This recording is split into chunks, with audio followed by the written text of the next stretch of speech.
قرآن مجید فرقان حمید کی جس صورت مبارکہ کی میں نے آپ حضرات کے سامنے تلاوت کی، بظاہر دیکھنے میں یہ انتہائی مختصر ترین صورت ہے۔ بظاہر پڑھنے میں، دیکھنے میں یہ انتہائی مختصر ترین سورہ مبارکہ ہے۔ صرف 2 آیات ہیں جن کے اندر مضمون ہے، اور ایک آیت مبارکہ ہے جس میں اللہ رب العزت نے زمانے کی قسم کھائی ہے، والعصر۔ لیکن یہ اللہ رب العزت کے کلام کا معجزہ ہے، امتیاز ہے اللہ رب العزت کے کلام کا کہ خالق کائنات و مالک روز معاشر اللہ رب العزت نے ان 2 مختصر ترین آیات کے اندر زندگی کے پورے فلسفے کو بیان فرمایا ہے۔ یعنی ہم دوسرے الفاظ میں کہیں تو سمندر کو اللہ رب العزت نے کوزے میں بند فرمایا ہے۔ خالق کائنات ارشاد فرماتا ہے والعصر، مجھے قسم ہے زمانے کی۔ تو یہ انداز کلام ہے انسانوں کو سامنے رکھتے ہوئے کہ جب کسی بات کے اوپر انسان قسم کھاتا ہے تو جس سے وہ مخاطب ہوتا ہے وہ اس کی بات کے اوپر یقین کر لیتا ہے۔ پھر اللہ رب العزت فرماتا ہے ان الانسان لفی خسر۔ اب یہ جو میں نے آیت مبارکہ پڑھی یہ ایک الگ سے پورا مضمون ہے۔ پھر رب فرماتا ہے ان الذین آمنوا، یہ الگ سے مضمون ہے، وعملوا الصالحات، یہ الگ سے مضمون ہے، وتواصوا بالحق، یہ الگ سے مضمون ہے، وتواصوا بالصبر، یہ الگ سے مضمون ہے۔ یعنی یوں کہہ لیں کہ ان 2 آیات مبارکہ کے اندر 5 مضامین اللہ نے بیان فرمائے ہیں۔ تو آج جس پہ میں کلام کرنا چاہ رہا ہوں یا جو نقطہ آپ حضرات کو سمجھانا اور سمجھنا چاہ رہا ہوں وہ ہے وَعَمِلُوا الصَّالِحَاتِ، یعنی تیسری آیت مبارکہ میں جو دوسرا کلمہ ہے وہ ہے وَعَمِلُوا الصَّالِحَاتِ۔ کیونکہ ان پوری سورہ مبارکہ کو تو ہم ایک نشست کے اندر بیان نہیں کر سکتے کہ بیان لمبا ہو جاتا ہے۔ جو پہلی آیت مبارکہ ہے والعصر، وہ اللہ کا کیا ہے؟ کلام ہے، اللہ مخاطب کر رہا ہے، اور کلام کے اندر ایمان والوں کے لیے اور جو دوسرے بھی اس کو پڑھیں ان کے اندر ایک یقین کی کیفیت پیدا کرنے کے لیے اللہ رب العزت کلام کا آغاز کیسے کر رہا ہے یا سورہ مبارکہ کا آغاز کیسے کر رہا ہے؟ والعصر، مجھے قسم ہے زمانے کی۔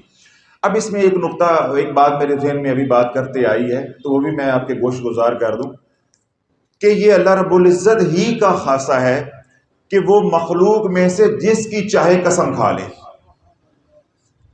مخلوق یعنی جن و انس، جن جو شریعت کے تابع ہیں، مکلف ہیں، ان کو یہ اجازت نہیں ہے کہ وہ اللہ کے علاوہ کسی کی قسم کھائیں۔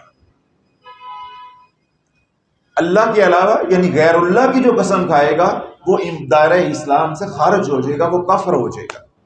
اگر مسلمان ہے تو وہ مرتد ہو جائے گا۔ تو یہ اللہ رب العزت کی شان ہے کہ وہ جس کی چاہے قسم کھا لے۔ تو اللہ رب العزت نے زمانے کی قسم کھائی والعصر ان الانسان لفی خسر۔ اب اس کو میں زیادہ کھولنا نہیں چاہتا۔ اس آیت مبارکہ کے کئی معارف علماء نے، مفسرین قرآن نے بیان فرمائے ہیں۔ صرف مختصر سی 1-2 باتیں کرنا چاہتا ہوں تاکہ یہ سورہ مبارکہ کے اندر جو 5 مضامین ہیں یہ ایک دوسرے سے جڑے ہوئے ہیں، ہم ان کو جدا نہیں کر سکتے کہ صرف ہم بات کریں گے وَعَمِلُوا الصَّالِحَاتِ۔ ایک دوسرے کے ساتھ کیا ہیں؟ جڑے ہوئے ہیں۔ ان میں 2 جو معارف ہیں کہ جو 2 معنی ہیں جن کو مختصر میں آپ کو وہ آپ کے گوش گزار کر سکتا ہوں، وہ یہ کہ جب سے انسان پیدا ہوا خسارے میں ہے، اور آج ہم پیدا ہوئے اور اتنی زندگی گزار لی جتنی گزار لی ہے، یہ کیا ہے؟ ہر پل خسارے میں، ہر پل خسارے میں۔ پہلا خسارہ انسان کا کیا ہے کہ اس کی زندگی پیدائش کے بعد ہر لمحہ کم ہو رہی ہے، کم ہو رہی ہے، کم ہو رہی ہے، کم ہو رہی ہے۔ اور دوسرا انسان خسارے میں کیا ہے کہ جب انسان اپنے شعور کی زندگی کو پہنچتا ہے، مقام کو پہنچتا ہے، منزل پہ پہنچتا ہے، تو انسان اپنی دن رات اپنی تمام صلاحیتیں، اپنی تمام کوششیں، اپنی ریاضتیں، اپنے مجاہدے اس بات پہ لگا دیتا ہے کہ مجھے زندگی کی آسائشیں میسر ہو جائیں، سہولتیں میسر ہو جائیں، آسانیاں میسر ہو جائیں۔ پھر کیا ہوتا ہے کہ جب وہ آسانیاں اگر اس کی تقدیر میں لکھی ہیں، کیونکہ اللہ نے تصرف اور اختیار دیا ہے، وہ محنت کرتے ہیں، اس میں سے کچھ اسے میسر ہو بھی جاتا ہے تو پھر اس کو ہنڈانا نصیب نہیں ہوتا۔ جتنا وہ چاہتا ہے اس کو ان آسانیوں سے، ان سہولتوں سے، ان آسائشوں سے اتنا ہی نفع اٹھانا نصیب ہوتا ہے جتنا اللہ چاہتا ہے۔ وَمَا تَشَاءُونَ إِلَّا أَن يَشَاءَ اللَّهُ رَبُّ الْعَالَمِينَ۔ بندے کے چاہنے سے کیا ہو جاتا ہے اگر رب ہی نہ چاہے تو؟ پہلے تو آسائشیں ہر ایک کو ملتی نہیں ہیں، اگر کچھ مل جاتی ہیں تو میں نے بڑا وہ ٹھیٹھ لفظ بولا ہے کہ ہنڈانی نصیب نہیں ہوتی، برتنی نصیب نہیں ہوتی، اور اتنی بعض اوقات جن لوگوں کو نصیب ہوتی بھی ہیں ان کو اپنی خواہش کے مطابق نصیب نہیں ہوتی۔ جب انسان کو آسائشوں والی زندگی، آسانی والی زندگی یا نعمتوں والی زندگی مل جاتی ہے تو انسان پھر اس زندگی کو چھوڑنا نہیں چاہتا، ان آسائشوں کو چھوڑنا نہیں چاہتا، لیکن اللہ نے درمیان میں موت کو کھڑا کر دیا ہے کہ موت انسان کے ساتھ وفا نہیں کرتی۔ بعضوں کو تو آسائشیں میسر نہیں ہوتی، نصیب نہیں ہوتی، وہ ساری زندگی تک و دو میں لگے رہتے ہیں، اور بعضوں کو اللہ بہت سی آسائشیں دے دیتا ہے، سہولتیں دے دیتا ہے، نعمتیں دے دیتا ہے، جس طرح اولاد کی نعمت ہے، مال کی نعمت ہے، بیوی کی نعمت ہے، گھر بار کی نعمت ہے، صحت کی نعمت ہے، علم کی نعمت ہے، اور بڑی نعمتیں ہیں جو اللہ رب العزت عطا فرما دیتا ہے۔ پھر انسان ان نعمتوں سے جدائی نہیں چاہتا، ہمیشہ ان سے نفع اٹھانا چاہتا ہے، لیکن اللہ رب العزت نے کیا کیا ہے کہ درمیان میں موت کو کھڑا کر دیا ہے کہ اگر اللہ ان نعمتوں کو چھینتا نہیں ہے زندگی میں تو موت سب کچھ فنا کر دیتی ہے۔ کل من علیہا فان ویبقى وجہ ربک ذو الجلال والاکرام۔ اگر نعمتیں تیرے پاس رہیں گی بھی تو یہ سب کچھ تباہ ہو جانا ہے، صرف تیرے رب کا نام رہ جانا ہے جو صاحب جلال ہے، صاحب اکرام ہے۔ ایک تو یہ ہے۔ دوسرا کیا ہے کہ اگر انسان جس ماحول کے اندر رہ رہا ہے وہ ماحول پاکیزہ نہیں ہے، طاہر نہیں ہے، وہ اعمال والا ماحول نہیں ہے، ایمان والا ماحول نہیں ہے، پاکیزہ ماحول نہیں ہے، نیکیوں والا ماحول نہیں ہے، تو تب بھی انسان ہر لمحہ خسارے میں ہے، خسارے میں ہے، خسارے میں ہے۔ اللہ رب العزت کیا فرماتا ہے؟ لَقَدْ خَلَقْنَا الْإِنسَانَ فِي أَحْسَنِ تَقْوِيمٍ ثُمَّ رَدَدْنَاهُ أَسْفَلَ سَافِلِينَ۔ اس کو ہم اپنی جٹاکی زبان میں یا آسان الفاظ میں یہ کہتے ہیں کہ جب انسان اعمال پہ آ جاتا ہے، اٹھتا ہے تو فرشتوں سے بھی اعلیٰ ہو جاتا ہے، اور پھر جب گرتا ہے تو شیطان بھی شرما جاتا ہے۔ تو جو اٹھا اس کی بات تو بعد میں آئے گی، تو جو گرا وہ کیا ہے؟ ہر پل خسارے میں، یعنی جتنا وہ گرتا جا رہا ہے اتنا ہی وہ خسارے میں ہے۔ اور پھر بعد میں کیا ہوگا؟ کل نفس ذائقۃ الموت، پھر موت سارے نظام کو لپیٹ دے گی، پھر بعد میں فیصلہ اللہ کی بارگاہ میں ہوگا کہ کون جو ہے وہ خاسرون میں سے ہے اور کون مفلحون میں سے ہے، کون کامیابوں میں سے ہے اور کون خسارہ پانے والوں میں سے ہے۔ تو یہ جو دو معارف ہیں یہ مختصر کر کے میں نے آپ حضرات کے سامنے رکھے کہ ہر انسان خسارے میں ہے سوائے ان الذین آمنوا وعملوا الصالحات وتواصوا بالحق وتواصوا بالصبر۔ یہ آگے اللہ نے 4 مضامین ایک ہی آیت کے اندر سمو دیے ہیں کہ ہر انسان خسارے میں ہے سوائے جو ایمان لے کر آئے، نیک اعمال کیے، پھر ان 2 کام کرنے کے ساتھ جو تکلیفیں آئیں، مصیبتیں آئیں، پھر انہوں نے کیا کیا کہ جب ایمان لے آئے، اعمال شروع کر دیے، پھر اس حق کے اوپر ڈٹ گئے اور حق کی تبلیغ بھی کرتے رہے، تلقین بھی کرتے رہے۔ جو اس کے ساتھ مشکلات آئیں، پریشانیاں آئیں، تکلیفیں آئیں، آزمائشیں آئیں، لوگوں کے کڑوے کسیلے فکرے آئے کہ خانقاہ کیا لینے جا رہے ہو؟ آج جمعرات ہے جی، وہاں محفل ہے، اللہ گھر نہیں ہے؟ کیا دارالشفا میں صرف اللہ ہے؟ یہ ایک میں مثال ایک چٹکلا آپ کو دے رہا ہوں کہ یہ معمولی سی آپ لوگوں کے لیے بات ہے یہاں آنے کے لیے. تو جنہوں نے اس کے اوپر صبر کیا اور صبر کی تلقین کی وہ فلاح پانے والوں میں سے ہو گئے، وہ فلاح پانے والے سے میں. اس لیے میں نے یہ بات 2-3 دفعہ پہلے بھی دہرائی ہے کہ جب ایمان لے آئے اور ایمان کے بعد اعمال شروع کر دے، یعنی اعمال والی زندگی شروع کر دی، تو پھر اس کے ساتھ آزمائشیں جڑ گئی، تکلیفیں جڑ گئی، رنج جڑ گئے، دکھ جڑ گئے، بلائیں جڑ گئیں، وبائیں جڑ گئیں. پھر یہ نہیں ہے کہ انسان جیسے چاہے گا وہ زندگی گزارتا پھرے گا، کیوں؟ وہ ایمان لے آیا ہے. اب زندگی ویسے گزرے گی جیسے اللہ چاہے گا، جیسے اللہ چاہے گا. اور اللہ چاہتا ہے کہ میں اپنے دوستوں کے گھروں میں بلاؤں کو بھیجوں، وباؤں کو بھیجوں، پریشانیوں کو بھیجوں، مصیبتوں کو بھیجوں، دکھوں کو بھیجوں. اور ہم وظیفے پڑھتے ہیں یا ہم اولیاء اللہ کے پاس جاتے ہیں کہ ہمیں تتی ہوا نہ لگے، ہمیں گرم ہوا نہ لگے، ہمارے گھر مصیبتیں نہ آئیں، ہمارے گھر پریشانیاں نہ آئیں، ہمارے گھر بلائیں نہ آئیں، ہمارے گھر مصیبتیں نہ آئیں. اللہ کے نبی علیہ الصلوۃ والسلام نے ارشاد فرمایا کہ جس نے اللہ اس کے رسول کے ساتھ محبت کا اعلان کر دیا، دعویٰ کر دیا، اب وہ بلاؤں کے لیے، مصیبتوں کے لیے تیار ہو جائے. اس کی طرف مصیبتیں اور پریشانیاں اور بلائیں اور وبائیں، تکالیف، بیماریاں یوں آئیں گی جیسے پانی ڈھلوان کی طرف آتا، اونچائی سے ڈھلوان کی طرف، یا جس طرح تسبیح کے دانے ٹوٹتے ہیں.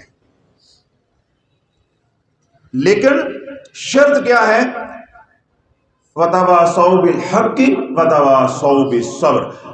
وہ حق کے اوپر ڈٹا بھی رہے، یہ نہیں کہ ڈر جانا ہے، حق پہ، ایمان کے اوپر اور اعمال کے اوپر ڈٹا رہے، اور آپس میں بھی ایک دوسرے کو حق پہ ڈٹے رہنے کی تبلیغ اور تلقین کرتے رہے. صبر پہ قائم اور دائم رہے اور دوسروں کو بھی صبر کرنے کی تلقین کرتا رہے. اگر یہ کیفیت نصیب ہو جاتی ہے تو اللہ والوں بلائیں نہیں رہتی، وبائیں نہیں رہتی.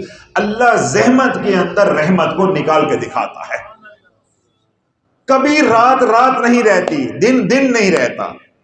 ابھی دیکھیں میں کلینک سے اٹھا تو کتنا سارا دن تھا، میں نے کبھی میں تھوڑا سا جا کے کام بھی کرنا ہے، وہ چینل کے حوالے سے میں نے کہا دیکھنا ہے، وہ بھی ہے، پھر تیار بھی ہونا ہے، لیکن وہ یوں گزرا کہ مجھے معلوم ہی نہیں ہوا، فوراً اذان ہو گئی مغرب. تو دیکھیں وہ وقت جو عصر اور مغرب کے درمیان کا تھا وہ نہیں رکا، تو مغرب سے عشاء کے درمیان والا کیسے رک جائے گا؟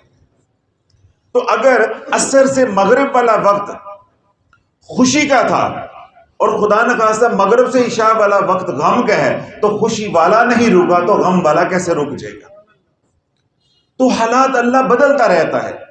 تو جب ایمان کے اوپر ہیں، اعمال کے اوپر ہیں، تو اللہ والوں کوئی پریشانی بھی آ جاتی ہے، کوئی مصیبت بھی آ جاتی ہے، کوئی تکلیف بھی آ جاتی ہے، تو وہ میرے آپ کے درجات کو بلند کرنے کے لیے ہے، یا اللہ ہمیں اس مصیبت کے ذریعے اس مقام پہ پہنچانا چاہتا ہے جس مقام پہ ہم اپنی ریاضت یا اپنی عبادت کے ذریعے نہیں پہنچ سکتے. تو اللہ ایک حجت پوری کرنے کے لیے کانٹا چبو دیتا ہے. جس طرح گھڑ سوار جو ہے جب وہ دوڑ میں اس کو دوڑا رہا ہوتا ہے تو وہ تو اس کا محبوب ہوتا ہے، وہ اس کا کمائی کا ذریعہ ہوتا ہے، اس کا پیشہ ہوتا ہے، لیکن اس کو مسلسل وہ ٹو دے رہا ہوتا ہے، چھانٹا مار رہا ہوتا ہے. وہ اس کو سزا نہیں دے رہا ہوتا، وہ اس کو اس لیے ٹو دے رہا ہوتا ہے، اس کو جتوانا چاہتا ہے، اس کو کامیاب کروانا چاہتا ہے. تو اللہ ایمان والوں کو ٹو دیتا ہے، بخار کی صورت میں، کڑوے کسیلے فکروں کی صورت میں، اولاد کی نافرمانی کی صورت میں، بیوی کی زبان درازی کی صورت میں، کاروبار میں تھوڑا سا نقصان کی صورت میں. یہ کیا ہے؟ یہ ساری شکلیں ٹو دینے کی ہیں کہ تھوڑا سا اور اعمال کے اندر بڑھ جا، تھوڑا سا اعمال کے اندر اور بڑھ جا، تاکہ جب تو میرے پاس آئے تجھے میں وہ دوں جس کا تو گمان بھی نہ کر سکے، تو گمان بھی نہ کر سکے. تو اللہ رب العزت اللہ والو قرآن مجید فرقان حمید میں ارشاد فرماتا ہے الذی خلق الموت والحیات لیبلوکم ایکم احسن عملا وہو العزیز الغفور. اب یہ جو میں نے آیت مبارکہ، دوسری آیت مبارکہ سورہ ملک کی پڑھی، اس کے اندر خالق کائنات نے مقصد حیات کو بیان کیا ہے کہ میں نے بندہ بنایا کیوں ہے، میں نے جنات کو بنایا کیوں ہے، میں نے ان دونوں کو تخلیق کیا کیوں ہے جو شریعت کے مکلف ہے. تو اللہ نے اس مقصد کو بیان کیا ہے. اب مقصد کیا ہے؟ اللہ فرماتا ہے کہ ہم نے زندگی اور موت کو پیدا کیا ہے کہ کون نیک اعمال کر کے ڈھیروں ڈھیر میرے پاس لے کر آتا ہے. اب یہ مقصد حیات ہے. وما خلقت الجن والانس الا لیعبدون. ہم نے جن و انس کو محض اپنی عبادت کے لیے پیدا کیا ہے.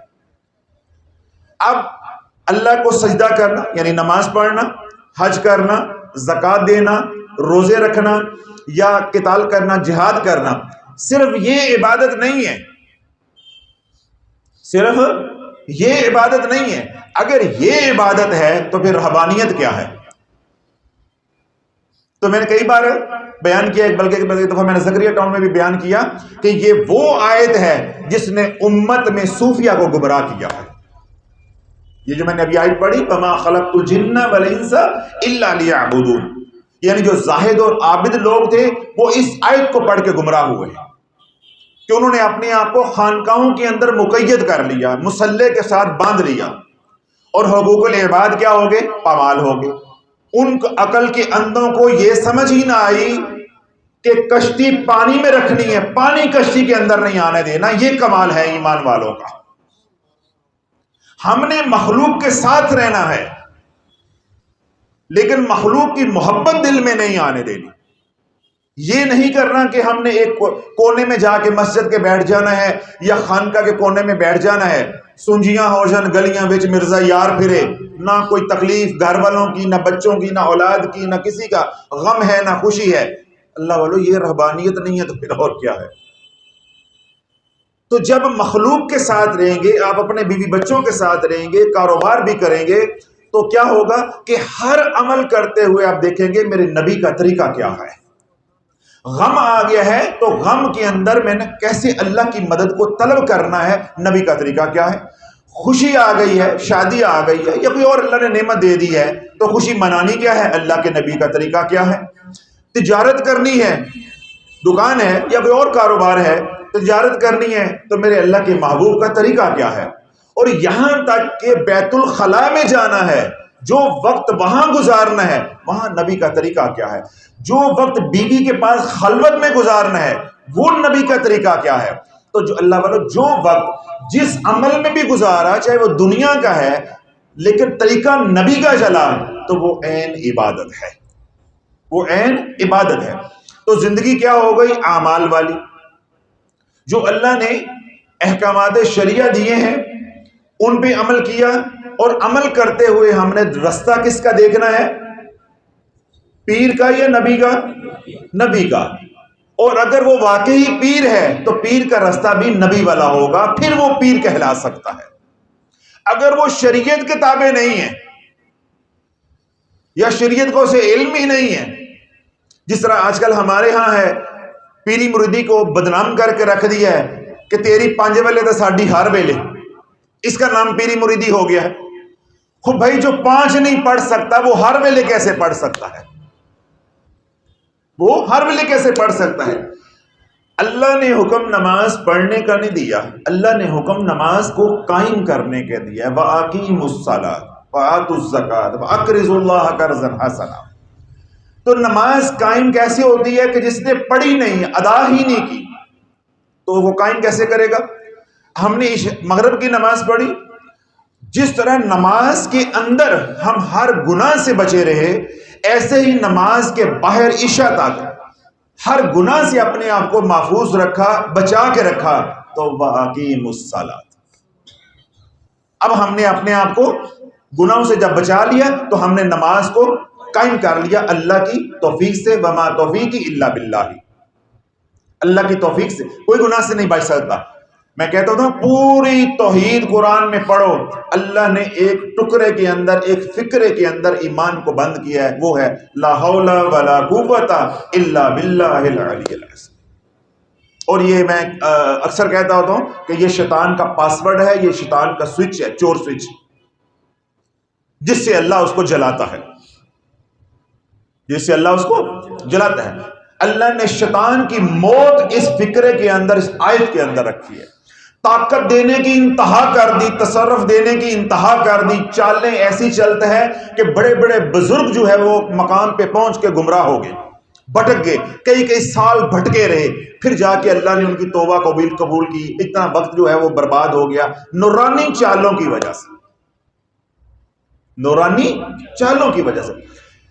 لیکن اللہ نے طاقت کو سلب کرنے کے لیے ایک چھوٹی سی آیت ہے، لا حول ولا قوت الا باللہ العلی العظیم، 3 بار 7 بار 11 بار 21 بار کوئی بھی طاق عدد کے پڑھے، شیاطین جل جائیں گے، ان کا باپ بھی جل جائے گا۔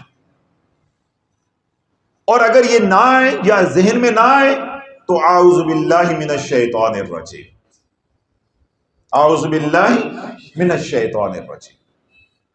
ایسا اللہ نے حفاظت کا نظام دیا ہے، ایسا حفاظت کا نظام دیا ہے۔ اللہ والو آپ تفکر کرو، کبھی سوچو کہ بندہ مارنا ہے تو اسرائیل، رزق پہنچانا ہے تو میکائیل، قیامت برپا کرنی ہے تو اسرافیل، اس طرح دوسرے جو جتنے بھی کام ہیں کارخانہ قدرت کے مختلف کاموں کے لیے انسانوں کی ڈیوٹیاں ہیں، اولیاء اللہ کی ڈیوٹیاں ہیں، انبیاء علیہ السلام کی ڈیوٹیاں ہیں، ملائکہ فرشتوں کی ڈیوٹیاں ہیں، جنات کو اللہ نے مامور فرمایا ہے۔ لیکن جب بات آتی ہے انسان کی حفاظت کی، اللہ کہتا ہے نہ، اب کوئی نہیں، تو براہ راست میرے سے بات کر،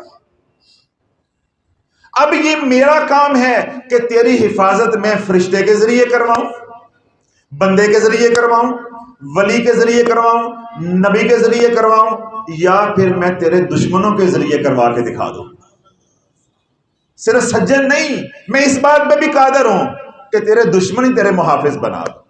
تو سب سے بڑی مثال کعبۃ اللہ کی ہے کہ اللہ نے دشمنوں کو ہی محافظ بنا دیا۔ تو یہ کیا ہے؟ جب زندگی اعمال والی ہو گئی تو جو بھی ہم عمل کریں گے ہم کیا دیکھیں گے؟ اللہ کا حکم کیا ہے اور نبی علیہ السلام کا طریقہ کیا ہے۔ طریقہ پیر کا نہیں چلے گا، طریقہ فقیر کا نہیں چلے گا، طریقہ عامل کا نہیں چلے گا، طریقہ عالم کا نہیں چلے گا، تیرا میرا طریقہ نہیں چلے گا۔ طریقہ کس کا چلے گا؟ حضور علیہ الصلوۃ والسلام کا۔ اور جو ان کے طریقے پہ ہے ہم اس کے ساتھ چلیں گے، کیونکہ ہم مان کے چلنے والے ہیں نا، ہم مقلد ہیں، غیر مقلد تو نہیں ہیں۔ میرے شیخ رحمۃ اللہ فرمایا کرتے کائنات میں اس دنیا میں پہلا جو غیر مقلد پیدا ہوا وہ ابلیس تھا، جو کہتا تھا میں کسی کی نہیں مانتا، جو کہتا میں کسی کی نہیں مانتا۔ تو آج اللہ والو یہی نقطہ تھوڑا سا میں سمجھانے کی کوشش کروں گا کہ ہم نے زندگی کون سی گزارنی ہے؟ اعمال والی۔ الذی خلق الموت والحیات لیبلوکم ایکم احسن عملا وہو العزیز الغفور۔ ہم نے موت اور زندگی یعنی حیات کو تخلیق کیا، پیدا کیا۔ ہم دیکھنا چاہتے ہیں کہ ہمارے پاس کون اچھے اعمال کر کے لے کر آتا ہے، کون اچھے اعمال کر کے لے کر۔ تو اللہ جو اعمال پہ لگ گیا وہ کیا ہے؟ ہمیشہ ہمیشہ کے لیے وہ ہر آنے والے پل میں کامیاب ہو رہا ہے، کامیاب ہو رہا ہے، کامیاب ہو رہا ہے۔ اور ابھی میں نے تھوڑی دیر پہلے بھی یہ بات عرض کری کہ جو تھوڑی بہت اس کے اعمال کے اندر کمی رہ جاتی ہے، اللہ کچھ تکلیفیں بھیج کے، آزمائشیں دے کے، پریشانیاں بھیج کے، تکلیفیں دے کے، بیماری بھیج کے اس کمی کو پورا کر دیتا ہے۔ پھر جو اس نے ہمارے بارے میں فیصلہ کیا ہے مقام دینے کا جنت میں، وہ اس تک اس کو پہنچا دیتا ہے، یعنی اعمال کرنے والے انسان کو پہنچا دیتا ہے۔ اگر زندگی اللہ والو اعمال سے خالی ہے، زندگی اعمال سے خالی ہے، تو زندگی اعمال سے خالی کبھی ہوتی نہیں ہے۔ یہ میرا جو لفظ بولنا ہے یا فکرہ بولنا ہے، زندگی اعمال سے خالی ہے، میرا کہنے کا مقصد ہے نیک اعمال سے خالی ہے۔ کوئی بھی زیرو اس دنیا میں ہے وہ کسی نہ کسی عمل میں ہے۔ اگر آپ نیک اعمال پہ نہیں ہو تو برے اعمال پہ یقینی ہو۔ اگر ہم میں سے کوئی بھی نیک عمل نہیں کر رہا تو وہ برے عمل پہ ضرور ہے۔ مثلا جس طرح ہم اہل ذکر ہیں الحمدللہ، تو ہم ذکر پہ نہیں ہیں تو غفلت پہ تو 100% ہیں۔ تو طریقت کے اندر غفلت گناہ کبیرہ ہے، شریعت تو اس کی گرفت نہیں کرتی لیکن طریقت اس کو معاف نہیں کرتی۔ کیوں؟ ذکر طریقت کی نماز ہے، جس طرح شریعت کے اندر نماز کی معافی نہیں ہے، ایسے ہی روحانیت کے اندر، تصوف کے اندر، ذکر کے اندر، اہل ذکر کے ہاں طریقت کے اندر ذکر کی معافی نہیں ہے. کسی بھی آپ مقام پہ پہنچ جائیں، دعوے دار بھی آپ ہو جائیں، نماز کی معافی نہیں ہے. ایسے ہی اہل طریقت کے ہاں، اہل تصوف روحانیت کے ہاں کسی بھی مقام پہ آپ پہنچے اور آپ کے مقام کا کوئی دوسرا جو ہے تصدیق کر دے آپ کے مقام کی، آپ خود دعویٰ نہیں کر رہے، کوئی آپ کی تصدیق بھی کر دیتا ہے، تب بھی ذکر سے معافی نہیں ہے. یہ ذکر کی نماز ہے، وہ شریعت کی نماز ہے. تو جو ذکر پہ نہیں ہے تو اس کی دوسری حالت کیا ہو جائے گی؟ حالت گناہ میں ہوگا طریقت کے اندر کہ وہ غافل ہے. تو جو بندہ ہر وقت فارغ ہوگا اس کی سوچیں کیا ہو جائیں گی؟ ناپاک، بری سوچیں ہوں گی لوگوں کے بارے میں، رشتہ داروں کے بارے میں، اس نے یہ کر دیا، اس نے وہ کر دیا، اس نے یہ کر دیا، اس نے وہ کر دیا. تو اللہ والو جو ہماری بری سوچیں ہیں یہ کسی کو اتنا نقصان نہیں دیتی جتنا ہمیں کھا جاتی ہیں، جتنا ہمیں کھا جاتی ہے. ہمیں اس بات کا جس دن اندازہ ہو گیا کہ میں دوسرے کے بارے میں جو بیٹھا بیٹھا برا سوچ رہا ہوں، گھنٹوں گالیاں نکال رہا ہوں، پھر بات شروع ہو گئی، باتوں میں ساری رات کھپتے رہے، تم اللہ والو اس کو تو نقصان نہیں ہوا، بلکہ اگر تمہارے کوئی نیک اعمال ہیں وہ بھی اس کو چلے گئے غیبت کی وجہ سے. لیکن تمہیں یہ جو منفی فکریں ہیں، یہ جلے ہوئے فکریں ہیں، یہ جھوٹ اور بہتان ہیں، یہ تجھے نہیں تیری نسلوں کو بھی کھا جائیں گے، تیری نسلوں کو بھی کھا جائیں گے. اس لیے میں نے کہا کہ کوئی بھی شخص ہے وہ کسی نہ کسی حالت میں ہے، لیکن میں جب لفظ اعمال استعمال کر رہا ہوں تو میرا مقصد ہے نیک اعمال. تو اگر ہم نیک اعمال پہ نہیں ہیں تو لازمی بات ہے کہ برے اعمال میں ہیں. اگر ہم اچھی حالت میں نہیں ہیں تو پھر پتلی حالت تو ہوگی نا. چلو بری نہیں کہتے، بری سے آپ ناراض ہوتے ہیں تو پتلی تو ہوگی نا، کمزور تو ہوگی نا. تو ہم نے زندگی کیا کیسے گزارنی ہے؟ اعمال والی. تو جب اعمال نہیں ہوں گے تو پھر میں نے کیا کہا کہ برے اعمال ہوں گے. تو اللہ تعالیٰ جس گھر میں نیک اعمال نہیں ہے، جس گھر میں قرآن کی تلاوت نہیں ہے، نماز نہیں ہے، ذکر اذکار نہیں ہے، تسبیحات نہیں ہے، اللہ کے نبی علیہ الصلوۃ والسلام سے پیار نہیں ہے، درود پاک نہیں پڑھا جا رہا، یا دیگر جو عبادات ہیں یا اعمال ہیں ان کا گھر میں اہتمام نہیں ہے، اس گھر کے اندر لڑائیاں، اس گھر کے اندر بے برکتی، اس گھر کے اندر فساد، دھنگا فساد، طلاقیں، اس گھر کے اندر چوری ڈکیتیاں، اس گھر کے اندر بیماریاں، تکلیفیں، وبائیں، زمانے کا کوئی ولی نہیں نکال سکتا، زمانے کا کوئی پیر نہیں نکال سکتا، زمانے کا کوئی تعویذ نہیں نکال سکتا، زمانے کا کوئی عمل نہیں نکال سکتا. کیوں؟ ان اعمال کے ساتھ، وہ ان برے اعمال کے ساتھ شیاطین کا رزق جڑا ہے، رزق جڑا ہے. تو وہ رزق اپنا لینے کے لیے، وصول کرنے کے لیے تو وہاں آئیں گے. جہاں غیبت ہوگی وہاں شیطان ہوگا یا رحمان کا فرشتہ ہوگا؟ تو بتاؤ، ہم شیاطین کو اپنے گھر خود بلا رہی ہیں یا وہ آ رہے ہیں؟ کہتے ہیں حضرت صاحب جادو تھی گیا ہے. دعوت تو خود دے رہا ہے. جس گھر میں ٹی وی چلے گا، ناچ گانا ہوگا، اس گھر میں رحمان کے فرشتے ہوں گے یا شیطان کے کرندے ہوں گے؟ تو جادو تھی گیا ہے، جادو تھی گیا ہے.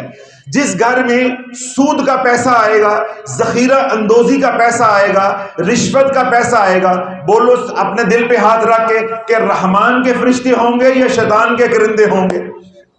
تو گھر ان کو کون لے کر آیا؟ ہم خود لے کر آئے. تو پھر کیا ڈنڈورا پیٹا یہاں آگے حضرت صاحب کاروبار بند ہو گئے، جادو تھی گیا ہے، آرام نہیں آتا، ساری دوائی کھانے سے صحت بند گئی، جادو تھی گیا ہے. اللہ والو، میں کتنی بار آپ کا ایمان بنانے کے لیے یہ بات دہراتا رہتا ہوں. اس سے مجھے بھی نفع ہوتا ہے کہ بھائی اتنا یقین کامل ہو کہ کسی کے پاس وقت نہیں ہے راتوں کو اٹھ کے آپ کے لیے پڑھائیاں کرے. کبھی تنہائی میں سوچو، یہ بزرگ بیٹھے ہیں ہمارے پاس آئے ہیں، انہیں پوچھو، ابھی جانے کے محفل کے بعد انہیں پوچھ لیجئے گا کہ یہ اپنی اولاد کے لیے کتنی راتیں جاگے ہیں. انہوں نے اٹھ کے ان کے لیے پڑھائیاں کی ہیں، سورہ مزمل پڑھی ہے، سورہ یاسین پڑھی ہے، یا اور نیک اعمال کی ہیں، یقیناً کیے ہوں گے، لیکن کچھ وقت کے لیے، وہ بھی اس لیے کہ اپنی اولاد ہے، درد ہے.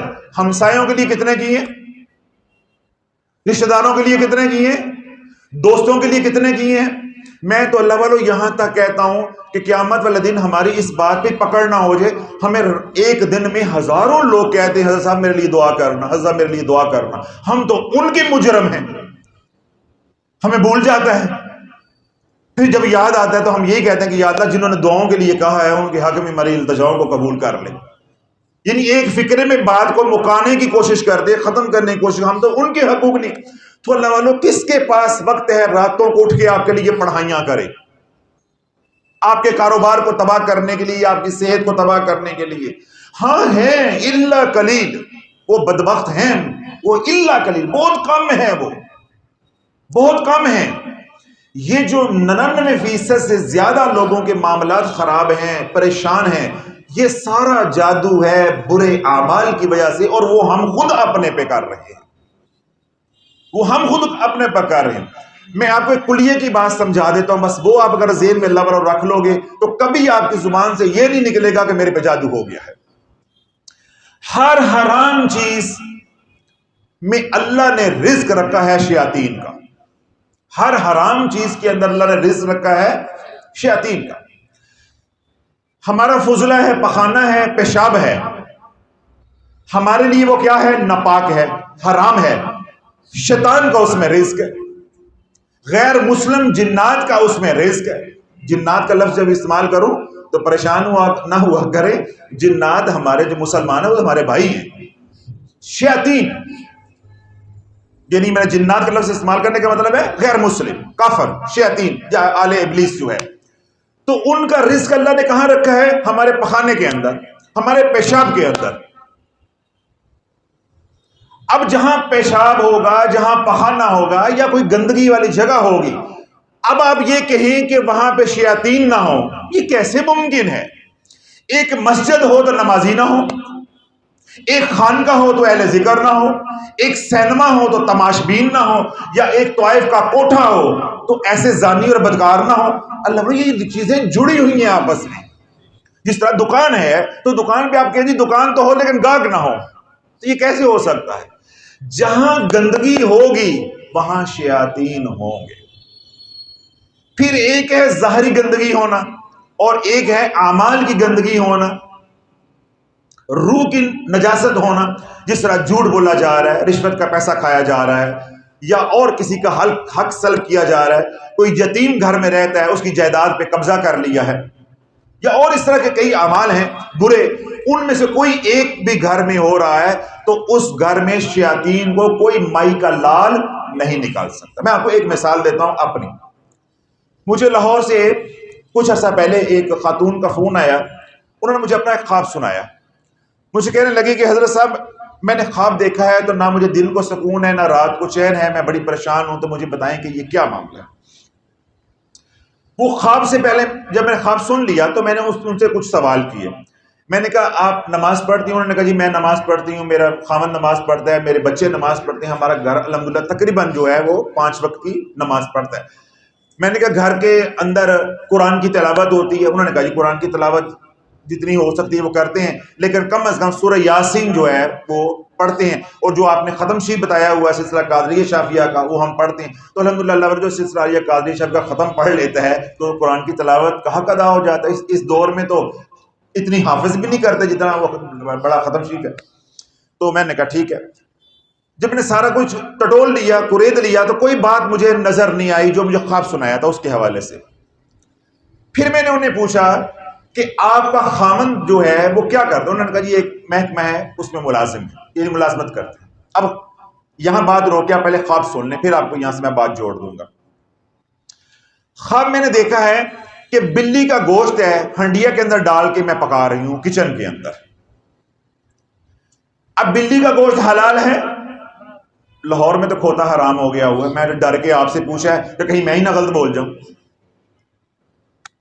بلی کا گوشت ایمان والوں کے لیے کیا ہے؟ حرام ہے. تو مجھے کیوں نہیں بول رہے؟ آپ کو ڈر لگ رہا ہے کہ لاہور میں کھوتا حلال ہوا ہے تو بلی کا گوشت بھی اگلے 3 4 5 سال میں جو حالات ہیں ہمارے اعمال کے، ہو سکتا ہے یہ بھی حلال ہو جائے، کیونکہ خرگوش حلال ہے نا تو اس کو بھی حلال کر لیں گے. جس طرح میں ایک دفعہ چونیا گیا تو وہاں پہ وہ کوے پکڑے تھے، کوے اور لالیاں، اور اس کو بٹیرے بنا کے لاہور میں کھلا رہے تھے پکا کے. تو اس لیے شاید آپ ڈر رہے ہیں. تو بلی کا گوشت کیا ہے؟ حرام ہے. اب وہ خاتون کیا ہے؟ ایک حرام کو اپنے گھر میں کچن میں پکا رہی ہے ہنڈیا میں. یہ اس کا خواب تھا. پھر میں نے اس کو قریدا، میں نے کہا اللہ والی تیرا خامند کہیں نہ کہیں سے رشوت کے پیسے لے کر آتا ہے. ابھی آج اللہ والوں کسی کو کہنا یہ بڑا حوصلہ چاہیے. اگلا بندہ گلے کو پڑ جاتا ہے تو میں نے کہہ دیا، میں نے کہا کہ مجھے آپ کے خواب سے یہ لگا ہے کہ اللہ رب العزت نے جو میرے دل میں ڈالا ہے وہ یہ کہ تمہارے گھر میں کہیں نہ کہیں سے 2 نمبر مال، حرام کا مال آ رہا ہے. تو آپ اپنے گھر میں تحقیق کرو، اپنے خامن کو بڑے اچھے طریقے کے ساتھ ٹٹولو کہ بھائی یہ میں خواب دیکھ رہی ہوں، فلاں آدمی سے یا فلاں عالم سے یا جو بھی میرے بارے میں عقیدہ رکھتے ہیں ان کو بتائیں میں نے پوچھا، انہوں نے یہ تعبیر بتائی ہے، تو ہمارا کیا معاملہ خراب ہے. تو اللہ 3-4 دن کے بعد انہوں نے مجھے بتایا کہ ان کے خامند کی ایک عادت ہی رشوت نہیں ہے. خامند کی عادت کیا تھی کہ جو دفتر کے اندر اسٹیشنری آتی ہے، پینسلیں آتی ہیں، ربر آتے ہیں، کاغذ آتا ہے، بال پین آتے ہیں، وہ اٹھانے اور گھر لا کے اپنے بچوں کو دے دینے کے بچے استعمال کریں گے. تو فرض کرو اللہ والو 10,000 کی وہ اسٹیشنری بھی گھر آ رہی ہے، تو کیا وہ بچوں کے لیے ہے کہ یا محکمانہ استعمال کے لیے ہے؟ وہ دفتر کے استعمال کے لیے، گورنمنٹ کا مال ہے، ہمارے ٹیکس کا مال ہے. تو جب وہ وہاں سے گھر آ گیا وہاں پہ وہ حلال ہے، جب گھر آ گیا تو پھر کیا ہو گیا؟ حرام ہو گیا. تو ہر حرام چیز کے اندر اللہ نے رزق رکھا ہے شیاطین کا، اور ہر حلال چیز جو ہے اس کے اندر رزق کیا ہے؟ ایمان والوں کا. یعنی ہمارا جو رزق ہے اس کے اندر ان کی موت ہے، اور جو ان کا رزق ہے اس کے اندر ہماری موت ہے. اگر آپ کو بات نہیں سمجھ آئی میں ایک مثال دے دیتا ہوں. ہم خشکی کی مخلوق ہیں، زمین پہ رہنے والے ہیں. پانی کے اندر کسی کو اتار دیا جائے، پانی ہماری موت ہے. ایک حد تک تو ہم ضرورت کے لیے، پینے کے لیے یا برداشت کر سکتے ہیں، لیکن ہمیں پانی میں اتار دیا جائے تو ہماری پانی میں کیا ہو جائے گی؟ موت ہو جائے گی. تو جو پانی کی مخلوق یعنی آبی مخلوق ہے اس کی خشکی موت ہے. اللہ کا یہ عجیب نظام، اس کو کہتے ہیں ضدین. کیا کہتے ہیں؟ ضد، یہ ایک دوسرے کی ضد ہے. ہم اس میں جائیں گے تو ہم مر جائیں گے، وہ ادھر سے پانی سے باہر آئیں گے خشکی پہ تو وہ مر جائیں گے. اللہ والو یہی مسئلہ اگر آپ کو سمجھ آ گیا تو زندگی سکون.com ہو جائے گی. کبھی کوئی غم آپ کو نہیں آئے گا، پرسکون زندگی گزارو گے. کہ ہر برا کام شیطان کو دعوت دیتا ہے، شیاطین کو دعوت دیتا ہے، جادوگروں کو دعوت دیتا ہے. مثلا ایک عمل ہے، اعمال کی آج بات کر رہا ہوں، ایک عمل ہے آپ صرف باوضو رہنے کی عادت ڈال لیتے ہیں. یعنی اعمال صالح میں سے ایک مثال دے رہا ہوں کہ آپ باوضو رہنے کی عادت ڈال لیتے ہیں. اللہ جو شخص باوضو ہے اس کے اتنے فضائل ہیں. آج موضوع کے حوالے سے صرف 2 باتیں، اس کے رزق میں کبھی قیامت تک تنگی نہیں آ سکتی. جو باوضو شخص ہے اگر اللہ اس کو قیامت تک بھی زندگی دے دیتا ہے اس کے رزق میں تنگی نہیں آ سکتی. اس باوضو شخص کے اوپر قیامت تک بھی اس کو زندگی مل جاتی ہے. شیطان کا بس نہیں چلے گا. اگر بس نہیں چل رہا تو جادو کیسے چل جائے گا؟ عمل کیسے چل جائے گا؟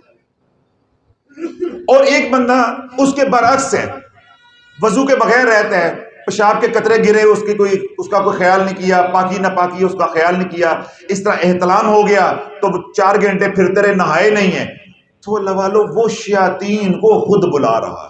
اب کیسے بلا رہا ہے یہ بھی بتا دیتا ہوں، یہ بھی میں فقیر آپ کو بتا دیتا ہے. یہ تو ہمارا جو نظام ہے یا خانقاہ ہے کھلی سڑک کے اوپر ہے. آپ لوگ جو گلیوں میں رہتے ہیں، چھوٹی گلیوں کے اندر، تنگ گلیوں کے اندر، ذرا آپ تصور میں وہاں پہنچے پھر میں آپ کو بات بتاتا ہوں میں کیا کہنا چاہ رہا ہوں. آپ جو محلے کی چھوٹی گلیاں ہوتی ہیں 5 فٹ کی، 10 فٹ کی، کبھی آپ کا وہاں سے گزرنا ہو شام کے وقت یا دوپہر 12 ساڑھے 12 بجے، جو کچھ گھر کے اندر پک رہا ہوتا ہے اس کی خوشبو گلی میں بھی آ رہی ہوتی ہے. ایسا ہوتا ہے نا جی؟ ادھر نہیں آپ کو پتا چلے گا، یہ تو کھلی جگہ ہے نا. تنگ گلیاں، محلے جو ہوتے ہیں، کالونیوں کی بات نہیں کر، محلے جو ہوتے ہیں ان کے اندر آپ جائیں تو کسی گھر میں اگر میتھی پک رہی ہے نا تو 4 گھر دور بھی آپ کو اس کی خوشبو آ رہی ہو. بات سمجھ آ گئی؟ ہمیں خوشبو آتی ہے کیوں؟ وہ ہماری خوراک ہے. وہ ہماری کیا ہے؟ خوراک ہے. ایک اور مثال دیتا ہوں. ابھی آپ یہاں پہ لا کے میٹھا رکھ دیں، جلیبیاں رکھ دیں، گلاب جامن رکھ دیں، اس کی کوئی خوشبو ہوتی ہے؟ یہاں پڑے رہیں ہمیں خوشبو آئے گی، ہمیں پتہ بھی نہیں ہوگا کہ مٹھائی پڑی ہے. کوئی بتائے گا یا نظر پڑے گی تو ہمیں معلوم ہوگا یہاں مٹھائی پڑی ہے. لیکن چونٹیوں کو کون بتاتا ہے کہ تمہاری خوراک آ گئی؟ ان کو اس کی حص اللہ نے دی ہے. جب احتلام ہوتے ہیں یا بندہ ناپاک ہوتے ہیں یا گناہوں کی نجاست اور نحوست ہوتی ہے، اس سے ایک بدبو پیدا ہوتی ہے، وہ بدبو شیاطین کی خوراک ہے، وہ بدبو شیاطین کی خوراک ہے۔ وہ اس بدبو کو سونگھتے ہیں، ان کی پیاس بھی بجھ جاتی ہے، ان کی بھوک بھی مٹ جاتی ہے۔ تو بدبو جو ہے وہ کہاں پیدا ہوتی ہے؟ جہاں کوئی چیز گلے سڑے گی وہاں پیدا ہوگی نا۔ تو اللہ والو، جو نیک عمل سے انسان دور ہے وہ ہر وقت گل رہا ہے، سڑ رہا ہے، گل رہا ہے، سڑ ہے۔ ان الانسان لفی خسر، وہ ہر وقت خسارے میں ہے، خسارے میں ہے، خسارے میں ہے۔ اسے معلوم نہیں ہے کہ میں سڑتا جا رہا ہوں، گھلتا جا رہا ہوں، پگھلتا جا رہا ہوں، اسے معلوم نہیں ہے۔ یہی تو انسان کی کمزوری ہے، وہ سمجھتا ہے میں کچھ بن رہا ہوں، میں کوئی فن خواہ کو بڑی کوئی چیز بن رہا ہوں، اسے یہ معلوم ہی نہیں ہے کہ مجھے کڑکی لگنے والی ہے، مجھے کڑکی لگنے والی۔ ابھی یہ دیکھیں، اب سوموار کی بات ہے، میرے پاس دو ساتھی بیٹھے تھے، میں ایسے ہی بیٹھا ہوا تھا صوفے پہ، میرے پاس بیٹھے تھے، انہوں نے چھوٹی چھوٹی داڑھی رکھی ہے ابھی جس طرح یہ انہوں نے رکھی ہوئی ہے، تو میں اس کو مبارک دے رہا تھا، بھائی میرے بیٹھے تھے، ہم اس کو مبارک دے رہے تھے، بھائی آپ کو مبارک ہو، بڑی خوشی ہوئی ہے کہ آپ نے یہ رکھ، تو ہم ان کو ترغیب دے رہے تھے کہ کہیں شیطان یہیں پہ آ کے ان کو روک نہ دے کہ بھائی اس کو سنت کے مطابق بھی کرنا ہے، تو ان کو ترغیب دے۔ اتنی بات کرتے کرتے ان کی باتیں سنتے سنتے اللہ نے میرے دل میں ڈالا کہ یہ ان کا معاملہ ٹھیک نہیں ہے، تو میں نے ان کا نام لے کر کہا، میں نے کہا جو ڈاکٹر کو چیک کراتی ہیں اسے تو آپ کروائیں، لیکن آپ ایک بار کارڈک سینٹر چلے جائیں۔ بس اتنی بات کی ہے جتنی میں نے آپ کے سامنے کی ہے۔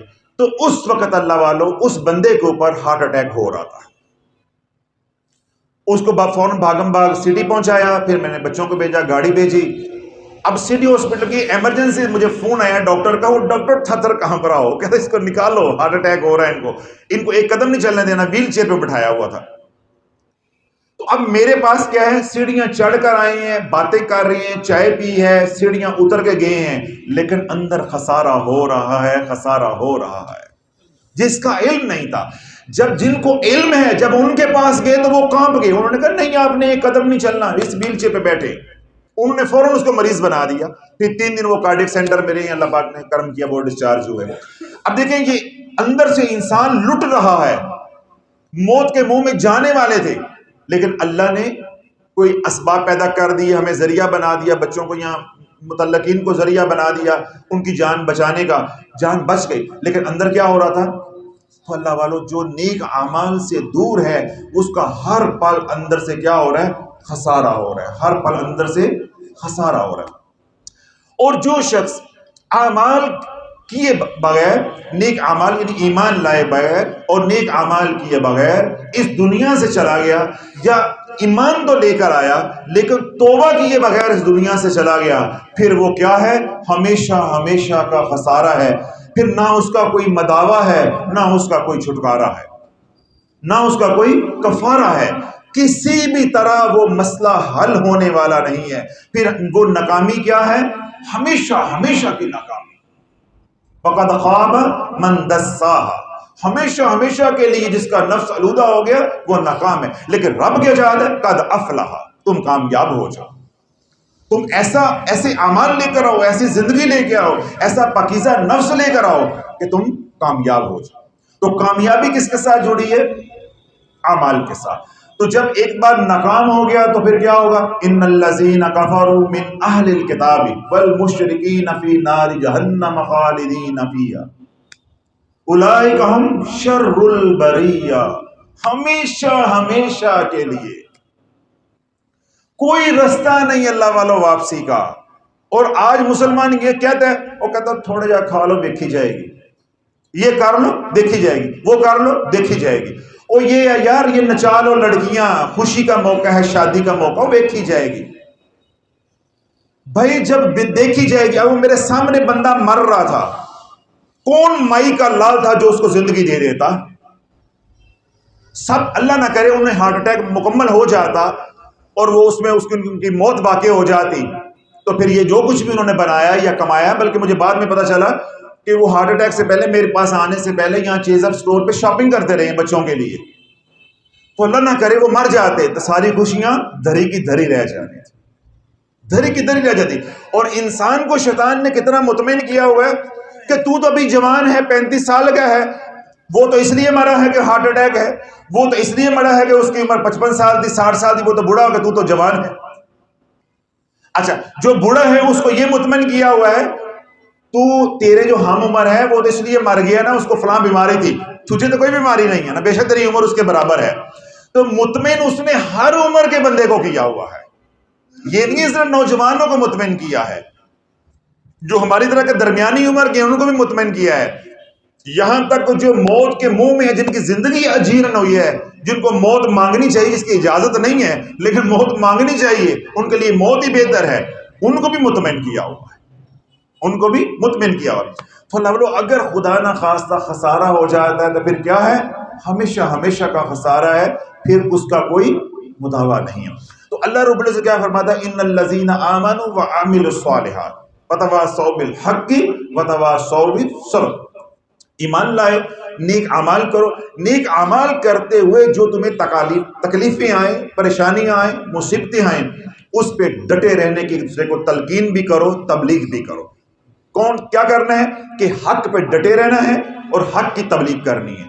حق پہ ڈٹے رہنا ہے، دوسرے کو حق کی تلقین کرنی ہے، صبر کرنا ہے. ان اللہ مع الصابرین، میں صبر کرنے والوں کے ساتھ ہوں. ان اللہ یحب الصابرین، میں صبر کرنے والوں سے پیار کرتا ہوں، محبت کرتا ہوں. تم اپنے آپ کو مجھ سے جدا نہ سمجھنا، لوارث نہ سمجھنا. اللہ ولی الذین آمنوا، میں تمہارا دوست ہوں، یار ہوں، تمہارے ساتھ ہوں. تم یہ نہ سمجھنا کہ میں تم کو کوئی لوارث مال ہو، کہ تمہیں پریشانیاں آئی ہیں، تکلیفیں آئی، یا میں نے اپنے دشمن کے تمہیں حوالے کر دیا ہے. وہ تو محض آزمائش ہے، وہ تو دشمن میرا ہے، حکم اس نے میرا نہ ماننا، میری وجہ سے تو تمہارا دشمن بن گیا. تو دشمنی ہم نبھا کے دکھائیں گے. تم نے نہیں ڈرنا. توکلت علی اللہ، میرے پہ بھروسہ کرنا ہے، بس میرے پہ بھروسہ کرنا ہے. جب تمہارے پہ کوئی وار کرے تو میں نے پہلے بات کہی، لا حول ولا قوت الا باللہ العلی العظیم. یا فوراً یہ آیت نہیں آتی، یہ پڑھنا نہیں آتا تو اعوذ باللہ من الشیطان الرجیم. اور اگر یہ بھی نہیں آتا، یا حافظو یا حافظو یا حافظو، 3 بار یہ کہہ لو. یہ بھی بھول جاتا ہے، یا حفیظو یا حفیظو یا حفیظو کہہ لو. یہ مکمل حصار ہے. آپ سمجھتے ہوں گے کہ حضرت صاحب نے گل مغروں لاتی. بھائی اللہ کے نام میں گل مغروں کیسے لا سکتی ہے؟ یہ اللہ کے نام ہے، اسماء الحسنی ہے. یہ ایک ایک اللہ کا نام پورا نظام ہے روحانیت کا، حفاظت کا. آیت الکرسی نہیں آتی، اعوذ باللہ کسی کو نہیں آتی، آج کلمہ پڑھا ہے، مسلمان ہوا ہے، لا حول ولا قوت الا باللہ العلی العظیم، یہ مشکل ہے، آج اس نے کلمہ پڑھا، اسے نہیں آتی. اللہ نے کسی کو بھی اپنی رحمت سے، اعمال سے محروم نہیں رکھا. تو یا حافظو کہہ لے، یا حفیظو کہہ لے، یا سلامو کہہ لے، میں سلامتی دے کے دکھاؤں گا. تو یا حفیظو یا حافظو کوئی مجھے کہہ کے پکار، میں تیری حفاظت کر کے دکھاؤں گا. تو لیکن اللہ نے جب یہ اعمال ہمیں معلوم ہی نہیں ہوں گے تو ہمارا اعتقاد کس کے اوپر ہوگا؟ انگوٹھی کے اوپر. ہمارا اعتقاد کس کے اوپر ہوگا؟ کالی ہنڈیا کے اوپر. ہمارا اعتقاد کس کے اوپر ہوگا؟ وہ جو کڑی یہاں پہنتے ہیں، جی مولا حسین نے بخشوانا ہے، اعمال نے نہیں بخشوانا، مولا حسین نے بخشوانا ہے. بھائی جب رب بخشنے پہ آ گیا تو مولا حسین کا پابند ہے، جب وہ کرم کرنے پہ آ گیا تو وہ ولی اور نبی کا پابند ہے. نبی اور ولی کا مقام یہ ہے کہ وہ معبود کے پابند ہے، اللہ کے پابند ہے. اللہ کسی کا پابند نہیں ہے. صرف ایک محبت کا تعلق ہے کہ اللہ نے اپنے محبوب سے وعدہ کیا ہے وَلَسَوْفَ يُعْطِيكَ رَبُّكَ فَتَرْضَىٰ. یہ محبت کی بات ہے، پابندی کی بات نہیں ہے. اولیاء اللہ کے ساتھ محبت کی بات ہے، پابندی کی بات نہیں ہے. فَيَغْفِرُ لِمَنْ يَشَاءُ وَيُعَذِّبُ مَنْ يَشَاءُ وَاللَّهُ عَلَى كُلِّ شَيْءٍ قَدِيرٌ. اللہ نے 2 ٹوک فیصلہ دیا ہے، وہ چاہے تو معاف کر دے، چاہے تو عذاب دے، سب کچھ اس کے ہاتھ میں ہے. چاہے تو وہ عذاب دے، چاہے وہ معاف کر دے. اللہ والوں نبیوں کو، انبیاء علیہ السلام کو، اور خاص طور کو ہمارے مولا ہمارے لجپال کو علیہ السلام کو اللہ شفاعت کبریٰ کا حق دے گا. اللہ یہ ایک بہانہ ہے رحمت کا. پھر اسی طرح اللہ اپنے محبوب کے غلاموں کو شفاعت کا حق دے گا، شفاعت صغریٰ کا حق دے گا. اس میں اولیاء اللہ ہوں گے، مشائخ ہوں گے، علماء ربانی ہوں گے، والدین ہوں گے، حافظ ہوں گے، قرہ ہوں گے، حجاج ہوں گے، تو جو ایک دوسرے کی بخشش کا ذریعہ بنیں گے، بہانہ بنیں گے. تو لیکن یہ سب کچھ کب ہوگا؟ کہ جب زندگی اعمال والی ہوگی، ایمان کے ساتھ اور اعمال کے ساتھ، اور توبہ کیے. توبہ بھی ایک عمل ہے نا، اعمال نیک اعمال میں سے ایک بہت بڑا عمل ہے. تو جب توبہ کرتے ہوئے اور نیک اعمال کرتے ہوئے، اللہ کو راضی کرتے ہوئے، اللہ والوں جب اس دنیا سے گئے تو پھر ہم کیا ہو جائیں گے؟ کامیاب ہو گئے. اور خدا نخواستہ اعمال سے محروم اس دنیا سے گئے تو ہمیشہ ہمیشہ کے لیے ناکام ہو گئے. ان الذین آمنوا وعملوا الصالحات اولئک هم خیر البریہ جزاؤہم عند ربہم جنات عدن تجری من تحتها الانہار خالدین فیہا ابدا رضی اللہ عنہم ورضوا عنہ. اللہ ان سے راضی ہو گیا، وہ اللہ سے راضی ہو گئے. ذالک لمن خشی ربہ. یہ کن کے لیے ہے؟ جو اللہ کے سامنے سینہ تاننے سے بچ گئے، ڈر گئے. اللہ نے حکم بھیجا حی علی الصلاۃ حی علی الفلاح، اور نماز کی طرف، اور کامیابی کی طرف. اور نہیں ہو جاتا بڑا وقت پہ آ گیا، ہوں دکان تے گاہک ہے، ہوں نمازاں پڑھ گئی، یہ گاہک کریے. یا گھر میں مہمان آئے ہوئے ہیں، او بھائی نماز پڑھے یا گاہکوں کو کرے. یہ اللہ کے اس پکار کی، اس منادی کی، اس اعلان کی اعلان کیا ہے؟ توہین ہے. تو جو توہین کرتا ہے وہ کیا ہوتا ہے؟ فقال انا ربکم الاعلی. وہ بولا میرے سے بڑا بھی کوئی رب ہے. پھر ہم نے کیا کیا؟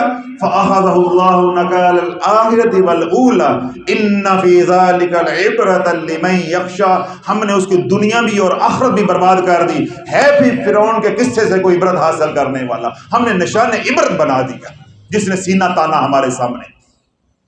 اور جو میرے سامنے کھڑے ہونے سے کیا مراد ہے؟ میرا حکم آیا ڈر گیا کہ بھائی نماز کا حکم آ گیا، بس خلاص اب کاروبار جتنا ہے اب نہیں میں نے کرنا. میں نے اس میں سے کوئی رستہ نکالنا ہے حکمت کے ساتھ کہ گاہک بھی ناراض نہ ہو اور اللہ بھی ناراض نہ ہو. کوئی رستہ نکل آئے. اس کا رستہ آسان کیا ہوتا ہے؟ آؤ جی نماز پڑھیے، گاہک کو مثال لگا دو، یا کوئی اور آپ کا شعبہ ہے اس کو مثال لگا دو. تو یہ کیا ہے کہ وہ رب کے سامنے کھڑے ہونے سے ڈر گیا. ذالک لمن خشی ربہ. تو پھر اللہ اس کے بارے میں کیا فرماتا ہے؟ وَلِمَنْ خَافَ مَقَامَ رَبِّهِ جَنَّتَانِ.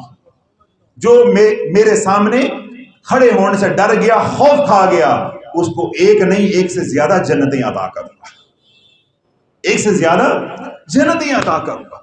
تو اللہ بولو ساری زندگی کیا ہے؟ اعمال کے ساتھ ہے. جب اعمال ہوں گے، جس گھر میں نے سر پہلے عرض کیا کہ جس گھر میں نماز ہوگی، جس گھر میں قرآن کی تلاوت ہوگی، جس گھر میں اللہ اس کے رسول علیہ الصلوۃ والسلام کا ذکر ہوگا، اللہ بولو اس گھر میں جادو آ ہی نہیں سکتا، آ ہی نہیں سکتا، آ ہی نہیں سکتا. آپ مجھے کروڑوں پیغام دو، میسج کرو، یہاں آ کے رونا روئے، میں تمہاری بات پہ یقین کروں یا مدینے والے کی بات پہ یقین کروں؟ مجھے بتاؤ، آپ بتاؤ. آپ کہتے ہیں پھر حضرت صاحب کو غصہ آ جاتا ہے. میں مدینے والے کی بات پہ یقین کروں یا تمہارے رونے کو دیکھوں؟ جس نے ایک بار آیت الکرسی پڑھ لی، 3 دن اس گھر کے اندر شیطان داخل نہیں ہو سکتا. اللہ کے نبی نے فرمایا اس بندے کے اوپر، اس گھر کے اوپر 40 دن میں جادو کا وار نہیں چل سکتا. یہ ہے اعمال والی زندگی. اپنے اندر ٹٹولتے نہیں ہے جادو ٹھیک ہے، جادو ٹھیک ہے، جادو ٹھیک ہے، تسبیح پکڑی ہوئی ہے. اگر اللہ کے نبی کے فرمان کو حق نہیں جانتے تو بھائی کلمہ پڑھو، جا کے ایمان کی تجدید کرو جا کے. پھر ایمان کیوں لے آئے ہو؟ پھر جو اللہ کے نبی علیہ الصلوۃ والسلام نے فرما دیا یا ان کے رب نے جو فرما دیا، ہماری عقلوں کے گھوڑے وہاں تک پہنچیں یا نہ پہنچیں، ہمیں سمجھ آئے یا نہ آئے، پھر وہ ماننا پڑے گا. وہ پھر ماننا پڑے گا. پھر کیا ہوگا؟ جب مانتے رہیں گے، مانتے رہیں گے، مانتے رہیں گے، اللہ ایک دن بتا بھی دے گا اور پردے ہٹا کے دکھا بھی دے گا کہ حفاظت کیسے ہوتی ہے. حفاظت کیسے ہوتی ہے؟ میں نے ابھی آپ کو مثال دی کہ اللہ نے وہ گھر سے اعمال کر کر آئے، ہمارے خانقاہ سے جڑے ہوئے ہیں جن کو وہ ہارٹ اٹیک ہوا، تو اللہ نے دیکھے کیسے ان کو محفوظ کر دیا.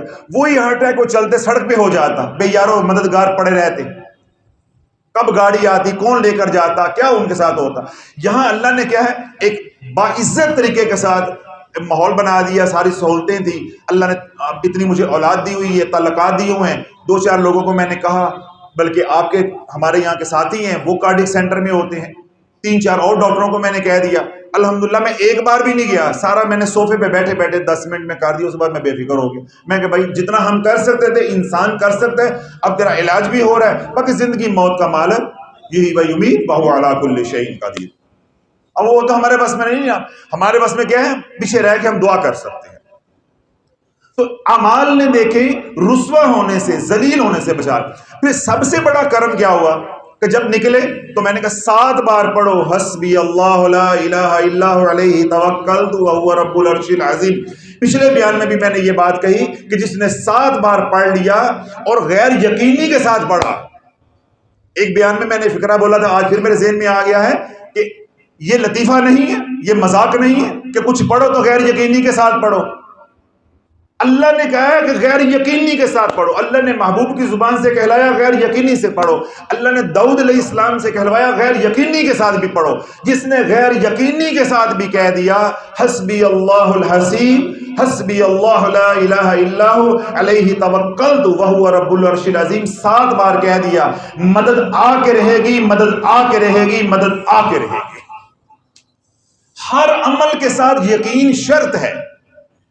کوئی دنیا کا وظیفہ نہیں ہے، کوئی دنیا کا وظیفہ نہیں. کسی عالم سے جا کے پوچھ لے، اب میری عقیدت میں نہ رہنا، کسی سے پوچھ لے جا کے کہ بھئی میں کوئی عمل کر رہا ہوں لیکن میرا یقین نہیں ہے، تو وہ جوتا اتار لے گا تو طبیعت روا کر دے گا پکڑ. کوئی عالم ہوا نا اگر بندے کا پتر یا پیر ہوا تو طبیعت صحیح کر دے گا کہ بھئی جب تیرا یقین نہیں تو پڑھتا مرتا کیوں ہے. اللہ والو یہ وہ عمل بھی اللہ نے ہم جیسوں کو بتا دیا ہے جو آدھے شیطان کے ہیں آدھے رحمان کے ہیں. ہم وہ بین بین چل رہے ہیں نا، راضی رہے رحمان بھی تو خوش رہے شیطان بھی. ہماری زندگی کی یہ پالیسی ہے، نظریہ ہے، بیانیہ ہے یا طرز عمل ہے. ہم کہتے ہیں دنیا بھی رکھو آخرت بھی رکھو، دنیا بھی رکھو دین بھی رکھو. اگر یہ منافقت نہیں ہے تو پھر منافقت کیا ہے؟ اور پھر کہتے ہیں کہ ہماری عزت ہو، ہماری کیا ہو؟ عزت ہو. تو اللہ کیا فرماتا ہے؟ وَلِلَّهِ الْعِزَّةُ وَلِلرَّسُولِ وَلِلْمُؤْمِنِينَ. عزت تو اللہ کے لیے ہے، عزت تو رسول علیہ الصلوۃ والسلام کے لیے ہے، اور عزت کس کے لیے ہے؟ مومنین کے لیے ہے. یہاں لفظ مسلمین نہیں ہے، مومنین ہے. مسلمان وہ ہے جو اللہ اس کے رسول کو مانتا ہے، مومن وہ ہے جو اللہ اس کے رسول کی مانتا ہے، ایمان والی زندگی اور اعمال والی زندگی گزارتا ہے. وَلَكِنَّ الْمُنَافِقِينَ لَا يَعْلَمُونَ. منافقین کو اس بات کا علم نہیں ہے، وہ یہ نہیں جانتے کہ عزت کس کی ہے؟ اللہ کی، مدینے والے کی اور مدینے والے کے غلاموں کی. آدھا تتر آدھا بٹیر عزت نہیں ہے. شادی کرو گے نبی کے طریقے پہ ہٹ گئے عزت نہیں ملے گی، جبکہ سارا کچھ کیا ہوتا ہے؟ عزت کے لیے. ابھی وہ ہمارا بیٹا ہے، بچہ ہے یہ نعمان، اس کا نکاح یہاں پہ ہوا ہے. بتاؤ اس کی آنکھ گر گئی ہے، بال گر گئے ہیں، داڑھی گر گئی ہے، منہ پہ کوئی نشان پڑ گیا ہے، کوجا ہو گیا، کانا ہو گیا، لولا ہو گیا، کیا اس کو تھی گیا ہے؟ کوئی کمی تھی گئی ہے؟ کوئی نقصان ہو گیا؟ بھائی فائدے ہی فائدے ہو گئے ہیں، دعائیں ہو گئی سب کی. اور مختصر ترین مہنگائی کے دور میں 5-10 ہزار میں شادی ہو گئی. تو اگر 5-10 ہزار میں 15 ہزار 20 ہزار میں ہو گئی، حالانکہ وہ جو نکاح خان ہے یا وہ دوسرے تھے ان کا تو خرچہ ہی نہیں، باقی جو 5-10 ہزار ہے وہ بھی محبت کا خرچہ ہے، وہ بھی اگر نہ ہو تو اللہ تعالیٰ کا فرق 15-20 ہزار 25 ہزار یا 50 ہزار روپیہ بھی نکاح پہ کھانا شانا بھی یہ کھلاتا وغیرہ وغیرہ، یا سواری پہ آئے سسرال اس کے آئے اس پہ لگ بھی گیا تو 25-30-40-50 ہزار میں اگر اس دور میں نکاح ہو رہا ہے تو جب نکاح اتنا سستا ہو جائے گا تو زنا کو کوئی تھوکنا گوارا نہیں کرے گا. زنا کو کوئی تھوکنا بھی گوارا نہیں کرے گا. تو اللہ والو غیروں نے کیا چال چلی کہ نکاح کو اتنا مہنگا کر دو. شیطان نے چال چلی کہ نکاح کو اتنا مہنگا کر دو کہ تاکہ رشتے پہلے ہوں ہی نہ، بندشیں لگاؤ، برے اعمال کی سزا ان کو ملے گی. پھر کیا ہوگا؟ پہلے رشتے ہوں گے نہیں، اگر ہوں گے تو شرائط اتنی ہوں گی وہ پوری نہیں ہوں گی. کتنے بچوں والے بیٹیوں والے خاص طور پہ میرے پاس آتے ہیں، وہ جو 3 سال ہو گئے ہیں نکاح کیا ہوا، 4 سال ہو گئے ہیں منگنی کی ہوئی ہے، میں کہتا ہوں بھائی رخصتی کیوں نہیں کر رہے؟ ابھی یہ کوٹھی بناندے پہ رہے، ابھی منڈے کا کاروبار نہیں ہے، تو نکاح اتنا مشکل ہو گیا. اور زنا کیا ہے؟ معذلہ خانقاہ کے باہر کھڑے ہو، جو چاہو ملتا ہے، اور پیسے کے بغیر مل رہا ہے. گند اتنا عام ہو گیا، اتنا عام ہو گیا. اور اگر وہ نہیں ہے تو سوشل میڈیا پہ پیسے مفت مل رہے ہیں، سوشل میڈیا پہ پوری دنیا کا مل رہا ہے. تو اللہ بولے اس دور میں اپنے ایمان کو بچانا ہے تو اعمال صالح پہ آنا پڑے گا، ورنہ ایمان نہیں بچ سکتا. اور اگر اعمال نہیں ہے تو میں نے پہلے بھی یہ بات کہی ہے، تو پھر برے اعمال تو وہ تو چلے گی. وہ کہتا ہے، ہمارے زبان میں کہتے ہیں نا، وہ بچہ ایک ڈاکٹر بننے کے لیے گیا تو کہتا ہے یار میں ڈاکٹر بننے لگا. تو اس کے ماں باپ نے کہا کہ دوست احباب نے، ہمارے جیسے لوگوں نے کہا یار تو پڑھتا پڑھاتا تو ہے نہیں، تو نالائق ہے گئے، تو ڈاکٹر کیسے بنتا؟ کہتا یار میں ڈاکٹر نہ بنیا تو ڈسپینسر تے بٹھتے پہ آئے نا، بننے کی کوشش کرتا ہوں، اگر نہ بن سکا تو ڈسپینسر تو بن ہی جاؤں گا نا. تو اللہ والو اسی طرح آپ نیک اعمال کی کوشش کرو. ہمیں جنت الفردوس نہیں ملتی، جنت کا آخری درجہ بھی مل جائے اللہ والو، ہم تو اس کے بھی مستحق نہیں ہیں، ہمارا کوئی استحقاق نہیں ہے. ہمیں جنت کی خوشبو بھی مل جائے، جنت کے دروازے میں بھی اللہ کھڑے کیے رکھے، تو ہم احسان نہیں دے سکتے. جہنم سے بچ جائے کسی طرح سے، اللہ کی پکڑ سے کسی طرح بچ جائے، اللہ کے عذاب سے، تو اس کے لیے اللہ نے شرط کیا رکھی ہے؟ اعمال. اب اللہ والو جو نیک اعمال ہیں، یعنی اس طرح میں نے پہلے بھی کہا، نماز ہے، روزہ ہے، زکوٰۃ ہے، حج ہے، قتال ہے، یا اور دیگر اعمال ہیں. ان اعمال کے دو نتیجے یہاں نکلیں گے اس دنیا میں. جب ہم نیک اعمال پہ آ جائیں گے انشاءاللہ تو اس کے دو نتیجے کیا نکلیں گے اس دنیا میں، اور ایک صلہ ملے گا آخرت میں. بس یہ تین باتیں آخری جب سمجھیں، اس کے بعد میں اعمال بتاؤں گا، توجہ کے ساتھ سنیے گا. اگر ہماری زندگی اعمال والی ہو جاتی ہے تو اس کے دو نتیجے کہاں نکلیں گے؟ اس دنیا میں. اور ایک صلہ کہاں ملے گا؟ آخرت میں. یا یوں ہم مختصر کہنے اس کے تین نتیجے نکلیں گے، ایک آخرت میں اور دو یہاں. جو دو یہاں نکلیں گے نا، اصل وہ ہیں، اصل وہ ہیں. جیسی دنیا ہے ویسی آخرت ہونی ہے. اگر دنیا اعمال اچھے والی ہے تو انشاءاللہ آخرت اچھی ہی اچھی ہے، اچھی ہی اچھی ہے. اس کی پریشانی کی ضرورت نہیں ہے. پریشانی اس کی لینی ہے، پریشانی اس کی لینی ہے کہ میرا آج کا دن گزر گیا ہے تو میں نے کیسا گزارا ہے. محاسبہ اس کا کرنا ہے، پھر تو محاسبہ کسی اور نے کرنا ہے نا، پھر تو بات نکل جانی، پھر تو بات ختم. تو اس دنیا میں نیک اعمال کے دو نتیجے نکلیں گے. پہلا نتیجہ، ان الذین آمنوا وعملوا الصالحات سیجعل لهم الرحمن ودا. ایمان لے کر آئے، نیک اعمال کیے، پھر ہم نے ان کے دلوں کو آپس میں جوڑ دیا. رب رحمان نے دلوں کو جوڑ دیا.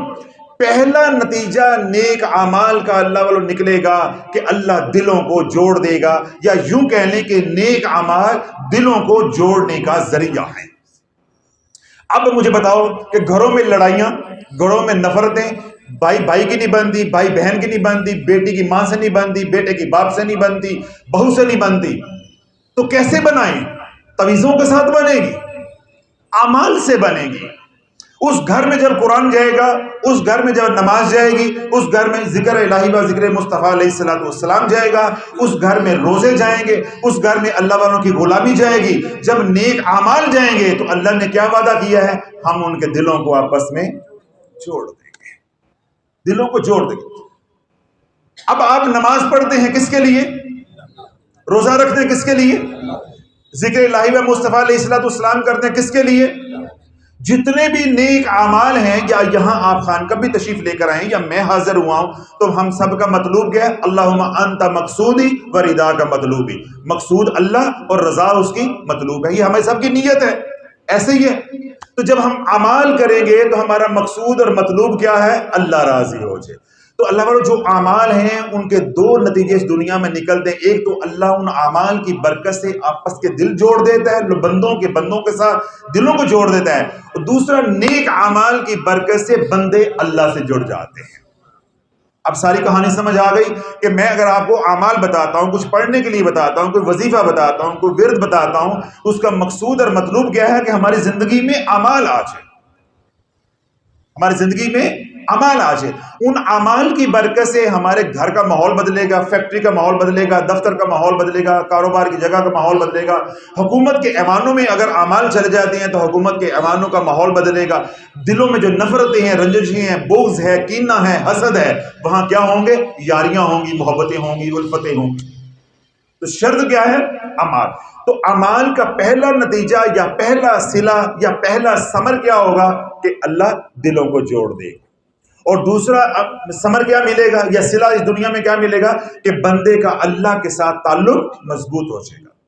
جیسے میں نے آپ حضرات کو کہا کہ اگر آپ کا جس طرح میں نے حسبی اللہ لا الہ الا علیہ توکلت وہو رب العرش العظیم کو پیر والے دن آزمایا، تو ابھی میں نے ایک فکرہ پہلے بھی اس سے بولا تھا کہ جب تو اعمال کرتا رہے گا اللہ تجھے بتا بھی دے گا اور اللہ تجھے دکھا بھی دے گا۔ اب میرا ایمان بنا کہ بھائی میں نے پرسوں پڑھا، اللہ کی مدد یوں آئی، یوں سارا نظام صحیح ہو گیا۔ اب جب یہ معاملات غموں سے، دکھوں سے، پریشانیوں سے زندگی کسی کی خالی نہیں ہے، تو جب بھی زندگی میں دکھ آئے میں یہ عمل کروں تو بار بار اللہ کے جلوے دیکھوں اس کی رحمت کے، تو میرا ایمان کم ہوگا یا ایمان بڑھے گا؟ بڑھے گا۔ تو اللہ سے تعلق کم ہوگا یا اللہ سے تعلق بڑھے گا؟ اللہ کے تعلق بڑھے گا۔ تو اعمال دو نتیجے دیتے ہیں اس دنیا میں، بندے کا بندے سے دل جوڑتے ہیں، پھر بندے کو اللہ سے جوڑتے ہیں، اور پھر کیا ہوگا؟ آخرت میں اللہ پاک کیا، اس کا جو صلہ ہے وہ آخرت میں اللہ پاک کیا فرمائے؟ وَمَن يُطِيعِ اللَّهَ وَالرَّسُولَ فَأُولَٰئِكَ مَعَ الَّذِينَ أَنْعَمَ اللَّهُ عَلَيْهِم مِّنَ النَّبِيِّينَ وَالصِّدِّيقِينَ وَالشُّهَدَاءِ وَالصَّالِحِينَ وَحَسُنَ أُولَٰئِكَ رَفِيقًا۔ وَحَسُنَ أُولَٰئِكَ رَفِيقًا۔ اس کو ذرا یہ ٹکڑے کو علیحدہ کر دیں۔ یہ والی آیت جو ہے جب ہم قرآن پڑھتے ہیں یا ترجمہ اس کا پڑھتے ہیں تو ہم تیزی سے پڑھ جاتے ہیں، یہ جو میں نے بات علیحدہ کر دی ہے وَحَسُنَ أُولَٰئِكَ رَفِيقًا، سارا کچھ اس کے اندر ہے، ساری روحانیت اس کے اندر ہے، سارا تصوف اس کے اندر ہے، یہ مقلد غیر مقلد کا رولا سارا اس کے اندر ہے۔ اللہ نے 3 لفظوں کے اندر ایک جسے کہتے ہیں، اس طرح کسائی کے پاس آپ گوشت لینے جائیں نا، جو کم ہوتا ہے شہر کر دیتا ہے، تو وہاں جا کے سانس ٹوٹتی ہے۔ تو اللہ نے جو بات کہی ہے پوری آیت کے اندر، وہ صرف آگے کی بات نہیں ہے اللہ والو۔ اللہ کیا فرماتا ہے؟ وَمَن يُطِيعِ اللَّهَ وَالرَّسُولَ، جنہوں نے اللہ اس کے رسول کی اطاعت کی، وہ کس کے ساتھ ہوں گے؟ انعام یافتہ لوگوں کے ساتھ، من النبیین والصدیقین والشہداء والصالحین۔ ان کو آپ چاروں کو الگ الگ کہنے کی بجائے یوں کہہ لیں کہ اللہ کے جو انعام یافتہ لوگ ہیں، مقربین ہیں، محبین ہیں، ان کے ساتھ۔ یہ مختصر ترجمہ ہو جائے گا، مفہوم ہو جائے گا۔ تو آپ جنہوں نے اللہ اس کے رسول کی اطاعت کی، اطاعت کا کیا مطلب ہے؟ جو اللہ نے حکم دیا، جو اللہ کے نبی نے حکم دیا اور اس کو اللہ کے نبی کے طریقے پہ کیا، یہ اطیع اللہ و اطیع الرسول ہو گیا۔ تو ان کا اللہ کیا کہہ رہے ہیں؟ ان کا انجام کیا ہوگا یا ان کو صلہ انعام کیا ہوگا؟ کہ وہ انعام یافتہ لوگوں کے ساتھ ہوں گے۔ آگے جا کے جو بات اللہ فرماتا ہے وہ کمال ہے، وَحَسُنَ أُولَٰئِكَ رَفِيقًا، ان کی سنگت بڑی اعلیٰ ہے، ان کے جوڑوں میں جو بیٹھتا ہے وہ بدبخت نہیں رہتا۔ اب اصل موضوع یہ ہے کہ اعمال یہ ایسے نہیں مل جائے گی، یہ پہلے بات اعمال کی ہو رہی ہے، پہلے بات اعمال کی ہوئی ہے۔ جو میں نے جو بول رہا ہوں اتنی دیر گھنٹے سے بول رہا ہوں وہ بھی اعمال کی بات ہو رہی ہے۔ ایک کم دی گل آخر دے، یہ تو انعام ہے، یہ انعام ہے۔ وَحَسُنَ أُولَٰئِكَ رَفِيقًا۔ اب 2 باتیں میں کروں گا تو بات مکمل ہو جائے گا، توجہ کے ساتھ سنیے گا۔ آپ حضرات نے گھروں میں کام کرواتے ہیں لکڑ کا، دیار کی لکڑ کا نام آپ نے اکثر سنا ہوگا، آج کل پرتل کی لکڑ، جامن کی لکڑ، ککر کی لکڑ۔ آپ میں سے کسی نے سندل کا نام بھی سنا ہوا؟ بڑوں نے سنا، بچوں نے نہ سنا؟ سندل کی لکڑ دنیا بھر میں سب سے زیادہ مہنگی ہے عود کے بعد، عود کے بعد سب سے زیادہ مہنگی ہے سندل کی لکڑ۔ ہمارے الحمدللہ شمالی علاقہ جات میں ابھی بھی ہے۔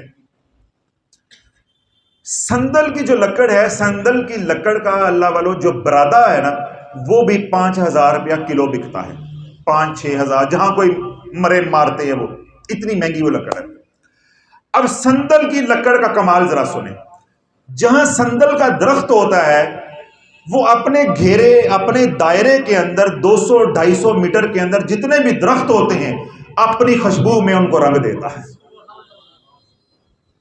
یہ قرآن ذہن میں رکھنا ہے. وَحَسُنَ أُولَٰئِكَ رَفِيقًا کہتے نہیں اللہ والوں کو جا کے کی ملتا ہے. میں بتا رہا ہوں کیا ملتا ہے اور عقلی طور پہ سمجھا رہا ہوں. حالانکہ قرآن کو عقلی طور پہ نہیں سمجھا جا سکتا. میں دلیل کے ساتھ عقل کے ساتھ سمجھا رہا ہوں کہ یہ اتنا آسان مضمون ہے. اگر اللہ کی مدد شامل حال ہو عقل سے بھی سمجھ آتا ہے. انسان کا شعور اتنا ہے کہ انسان سمجھ سکتا ہے اس کو عقل کے ساتھ کہ ایک سندل کا درخت ہے, وہ یہاں پہ درخت ہے, اس کے 200-250-300 دائرے میٹر کے اندر جتنا بھی دائرہ ہوگا آس پاس کا 1-1.5 ایکڑ زمین کے اندر, وہ سارے درختوں کو اپنے جیسا کر دیتا ہے.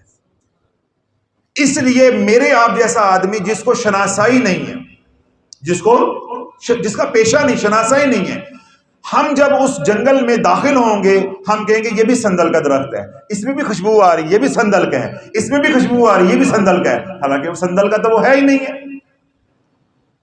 سندل کا تو وہ ہے ہی نہیں ہے. سندل کا درخت کہاں ہے, اس کی کیا نشانی ہے, اس کے اندر سے کس طرح کی رطوبت نکلتی ہے, وہ تو وہی ہوگا جو شناسائی رکھتا ہے, جس کا یہ پیشہ ہے لکڑ کا, وہ پہچانے گا. اس لیے اللہ والو ولی کو ولی پہچانتا ہے. ولی کو کون پہچانتا ہے؟ ولی. ہم ہر دیکھنے والے کو ولی سمجھتے ہیں. کیوں؟ ولی نے اس پہ نظر کر دی ہے. ہم ہر لکڑ کو سندل سمجھتے ہیں, ہر درخت کو سندل کا لکڑ سمجھ رہے ہیں. کیوں؟ سندل کے درخت نے سارے آس پاس کے درختوں کو پر کرم کر دیا ہے, اپنی خوشبو میں رنگ دیا ہے. جو مہک, جو حمد, جو خوشبو سندل کی لکڑ کی ہے وہ سارے آس پاس کے درختوں میں بھی چلی گئی. اب اللہ والو یہ میں نے آپ کو مثال دی. اب اللہ کے نبی علیہ الصلوۃ والسلام کے حدیث پاک اس کا مفہوم صرف بیان کرتا ہوں مختصر کر کے. آخری فقرہ اس آیت کا اور آخری فقرہ حدیث پاک کا, اس کو آپس میں جوڑیے گا. جو بات فقیر کہہ رہے ہیں وہ ساری انشاءاللہ آپ کو سمجھ آ جائے گی. اس طرح آپ حضرات یہاں تشریف لے کے آئے ہیں محفل کے لیے, اللہ اس کے رسول علیہ الصلوۃ والسلام کے ذکر کے لیے. اللہ کے نبی علیہ الصلوۃ والسلام ارشاد فرماتے ہیں کہ اللہ کے کچھ فرشتے ہیں جو اہل ذکر کو ڈھونڈتے ہیں. دیکھیں نا, جن کو علم ہے وہ سر مارنا شروع ہو گئے ہیں کہ حضرت صاحب نے نبض صحیح پکڑی یا اینڈ پہ صحیح جائے گے, یعنی بیان کا اختتام ٹھیک ہو رہا ہے. تو اللہ کے نبی علیہ الصلوۃ والسلام نے کیا بات ارشاد فرمائی کہ کچھ فرشتے ہیں جو زمین پہ گشت کرتے ہیں, پھرتے ہیں, وہ اہل ذکر کو ڈھونڈتے ہیں. جہاں اہل ذکر کی محفل ملتی ہے تو وہ ذکر کی محفل میں شریک ہو جاتے ہیں, اور جب محفل کا اختتام ہوتا ہے تو رب کی بارگاہ میں حاضر ہوتے ہیں. اللہ سب کچھ جانتے ہوئے پوچھتا ہے کتوں آندے پہ ہو, کہاں سے آ رہے ہو؟ تو وہ کیا عرض کرتے ہیں کہ یا اللہ دارالشفا سے عرض کر, دارالشفا سے آ رہے ہیں, فلاں جگہ پہ محفل ذکر ہو رہی تھی, تیرا ذکر ہو رہا تھا, وہاں سے آ رہے ہیں. تو رب سوال کرتا ہے وہ کیا مانگ رہے تھے؟ اے اللہ وہ جنت مانگ رہے تھے. اللہ سوال کرتا ہے کیا انہوں نے جنت دیکھی ہے؟ فرشتے عرض کرتے ہیں یا اللہ جنت نہیں انہوں نے دیکھی. رب سوال کرتا ہے اگر انہوں نے جنت دیکھی ہوتی تو پھر کیا ہوتا؟ تو فرشتے عرض کرتے ہیں یا اللہ پھر تو اور بھی خوش و خضوع کے ساتھ, وہ اور بھی زیادہ دلچسپی اور محبت کے ساتھ تیرا ذکر کر رہے, تجھے پکارتے. اچھا اور کیا کہہ رہے تھے؟ انہ علیم بذات الصدور, جو دلوں کے بھید جانتا ہے وہ تیرے میرے لیے سوال کر رہا ہے. اور کیا کہہ رہے تھے؟ یا اللہ وہ جہنم سے خلاصی, تیرے عذاب سے بچنے کے لیے گریہ کر رہے تھے, کرلا رہے تھے, دعائیں مانگ رہے تھے کہ اللہ ہمیں جہنم کے عذاب سے معاف فرما دے, آخرت کی پکڑ سے معاف فرما دے. رب فرماتا ہے انہوں نے جہنم دیکھی؟ فرشتے عرض کرتے یا اللہ نہیں دیکھی. رب فرماتا ہے اگر دیکھی ہوتی ہے پھر کیا ہوتا؟ تو یا اللہ پھر تو اور بھی وہ ہلکان ہوتے, پھر تو اور بھی ناک رگڑ رگڑ کے تیرے سے معافیاں مانگتے کہ کہیں ہم تیری پکڑ میں نہ آ جائیں. تیری پکڑیں تو بڑی سخت ہے, ان بطش ربک لشدید, تو تیری تو پکڑیں بڑی سخت ہے. اب اللہ نے جب یہ دو باتیں ہو جاتی ہیں تو رب کی رحمت پھر جوش میں آتی ہے. حدیث پاک کا مفہوم ہے رب پھر اپنی قسم کھاتا ہے, مجھے قسم ہے میری عزت و جلال کی کہ اے فرشتوں گواہ رہنا کہ جو ذکر میں مجھے بن دیکھے پکار رہے تھے میں نے ان کے سارے گناہوں کو معاف کر دیا. مجھے نہ دیکھا, نہ جنت کو دیکھا, نہ جہنم کو دیکھا, اس کے باوجود وہ جنت کے طالب اور جہنم سے خلاصی مانگ رہے تھے. مجھے رب سمجھ کے, مالک سمجھ کے, خالق سمجھ کے میرے سے گریہ کر رہے تھے, میرے سے اپنی خواہشات دعاؤں کو کر رہے تھے. میں نے ان کے سب کے گناہوں کو معاف کر دیا. اب فرشتے جو ہے نا وہ ہلکا سا ٹو دیتے ہیں, لقمہ دیتے ہیں. یا اللہ وہاں پہ ایک بندہ جو ہے نا عرفان جام صاحب کی طرح محفل میں نہیں آیا تھا, صرف منہ بہان آیا سی, محفل میں ایک بندہ تھا، وہ تو آگے سے گزر رہا تھا، خانقاہ کے آگے سے، محفل کے آگے سے گزر رہا تھا، وہ تو نیتاً ارادتاً وہاں آیا ہی نہیں تھا۔ تو جو اللہ فرماتا ہے آج کا بس وہی بیان ہے۔ اللہ فرماتا ہے فرشتوں، جو اہل ذکر کے قدموں میں بیٹھ گیا، اگر وہ بدبخت بھی ہوگا میں اس کی بدبختی کو بھی دور کر دوں گا۔ معافی تو چھوٹی بات ہے، معافی تو چھوٹی بات ہے۔ جب اللہ والوں کے جوڑوں میں کوئی جا کے بدبخت بھی بیٹھ گیا، میں اس کی بدبختی کو بھی دور کر دوں گا۔ اگر سندل کا درخت آس پاس کے درختوں کو اپنے رنگ میں رنگ سکتا ہے تو اللہ والے اپنے رنگ میں کیوں نہیں رنگ سکتے؟ جبکہ قرآن کہہ رہا ہے وَحَسُنَ أُولَٰئِكَ رَفِيقًا، ان کی سنگت بڑی اعلیٰ ہے۔ جو انعام یافتہ کے قدموں میں بیٹھ جاتے ہیں وہ بھی انعام یافتہ ہو جاتے ہیں۔ انعام یافتہ کون ہیں؟ جنہوں نے جو ایمان لے کر آئے پھر نیک اعمال کیے۔ تو جب ان کے ساتھ انسان کا تعلق ہو جاتا ہے تو انسان کا ایمان بھی مضبوط ہو جاتا ہے اور اعمال کی توفیق بھی مل جاتی ہے۔ آخری بات، ابھی کرونا ہوا، ختم ہوا، یہ 2-3 سال اب رہے اس میں۔ کرونا کے دوران ہم نے الحمدللہ ثم الحمدللہ ماشاءاللہ لا قوت الا باللہ 7 کروڑ مرتبہ آیت الکرسی پڑھی۔ میں کوئی تکبر اور غرور سے نہیں کہہ رہا، میں صرف وَأَمَّا بِنِعْمَةِ رَبِّكَ فَحَدِّثْ اس قرآن کو لے کے چل رہا ہوں کہ جو نعمتیں اللہ نے دی ہیں ان کا اظہار کرو، پھر شکر کرو۔ میں صرف یہ کہتا ہوں مجھے کوئی خانقاہ بتاؤ، کوئی بزرگ بتاؤ، کوئی جگہ بتاؤ کہ جہاں 7 کروڑ مرتبہ آیت الکرسی ان بیکار دنوں میں پڑھی گئی۔ اللہ نے یہ بیکار دن جن میں کاروبار نہیں تھا، جان کے لالے پڑے تھے، گھروں میں لوگ چھپے تھے، اللہ نے وہ دن کتنے بنا دیے؟ قیمتی۔ ایک بار آیت الکرسی پڑھی ہو، 313 حروف ہے۔ اگر اللہ کے نبی کی وہ حدیث صرف پکڑ لی جائے کہ ہر حرف کے اوپر 10 نیکیاں ہیں، یہ کم از کم معیار ہے، اس سے کم معیار نہیں ہے، تو 313 حروف پہ کتنا مل گیا؟ اللہ نے ایک بار آیت الکرسی پڑھی جاتی ہے، 70,000 فرشتے قیامت تک اس کا ثواب لکھتے رہتے ہیں۔ بابا فرید نے ایک روایت کو نقل کیا ہوا ہے، آپ فرماتے ہیں کہ ایک ایک حرف کے اوپر 70,000 نیکیاں ہیں۔ اب 70,000 نیکیاں کا مطلب یہ ہوتا ہے بہت زیادہ نیکیاں ہیں۔ 70 کا مطلب ہوتا ہے بہت زیادہ۔ ہم 70 کو سمجھتے ہیں 79، 69، 70 یا 71 کے بعد پہلے 70 یا 70 کو، لیکن جب ہم شریعت میں لفظ 70 استعمال کرتے ہیں تو اس کا مطلب ہوتا ہے کہ بہت زیادہ، یعنی بہت زیادہ اجر عظیم۔ تو ہمیں اللہ نے کرونا کے دوران اعمال کی توفیق دی تو ہم نے کیا کیا؟ 7 کروڑ مرتبہ آیت الکرسی پڑھی۔ پھر آپ حضرات دیکھتے ہیں یہاں خانقاہ میں ماہانہ جب محفل ہوتی ہے، تمام ملک سے، تمام شہروں سے جو لوگ جماعتیں آتی ہیں وہ اپنی ماہانہ رپورٹ لے کر آتے ہیں۔ کسی نے 2 کروڑ درود پاک پڑھا ہے، کسی نے 3 کروڑ پڑھا ہے، کسی نے 50 لاکھ پڑھا ہے، کسی نے 25 لاکھ پڑھا ہے۔ تو جب میں ساری رپورٹ دیکھتا ہوں جمع ہو جاتی ہیں تو الحمدللہ ثم الحمدللہ ہر مہینے 7 سے 10 کروڑ مرتبہ درود پاک پڑھا جا رہا ہے۔ اب بس میرا آخری سوال آپ سے ہے، کیونکہ باقی لوگ تو آج نہیں ہیں، اب آپ سے ہے، اب وہ آیت الکرسی کا عمل بند ہو گیا، کرونا ختم ہو گیا، ہم نے آیت الکرسی کا عمل بند ہو گیا، اب کسی نے 100 لاکھ پڑھی؟ قرآن میرے پہ تو نازل نہیں ہوا تھا، یا جو آیت الکرسی ہے وہ میں نے تو معذاللہ دریافت نہیں کی تھی، پہلے بھی موجود تھی، 1450 سال سے موجود ہے، اور آپ پہلے بھی ایمان والے تھے، پہلے کیوں نہ پڑھی؟ پھر کرونا کے دوران سے پڑھی، اور اب یہ عمل خانقاہ میں ختم ہوا ہے تو اب کیوں نہیں پڑھتے؟ اب میرے سے 20 لوگوں نے آیت الکرسی کی اجازت مانگی ہے، میں نے کہا نہ، اپنے زور پہ پڑھنی، اب نہیں۔ کیوں؟ آیت الکرسی اللہ والوں وہ عمل ہے جب رنگنے پہ آتا ہے تو عرش پہ پہنچا دیتا ہے، جب اجاڑنے پہ آ جاتا ہے تو صرف لنگوٹ باقی رہ جاتا ہے۔ باقی سب بات ساری تفصیل سمجھ گئے نا؟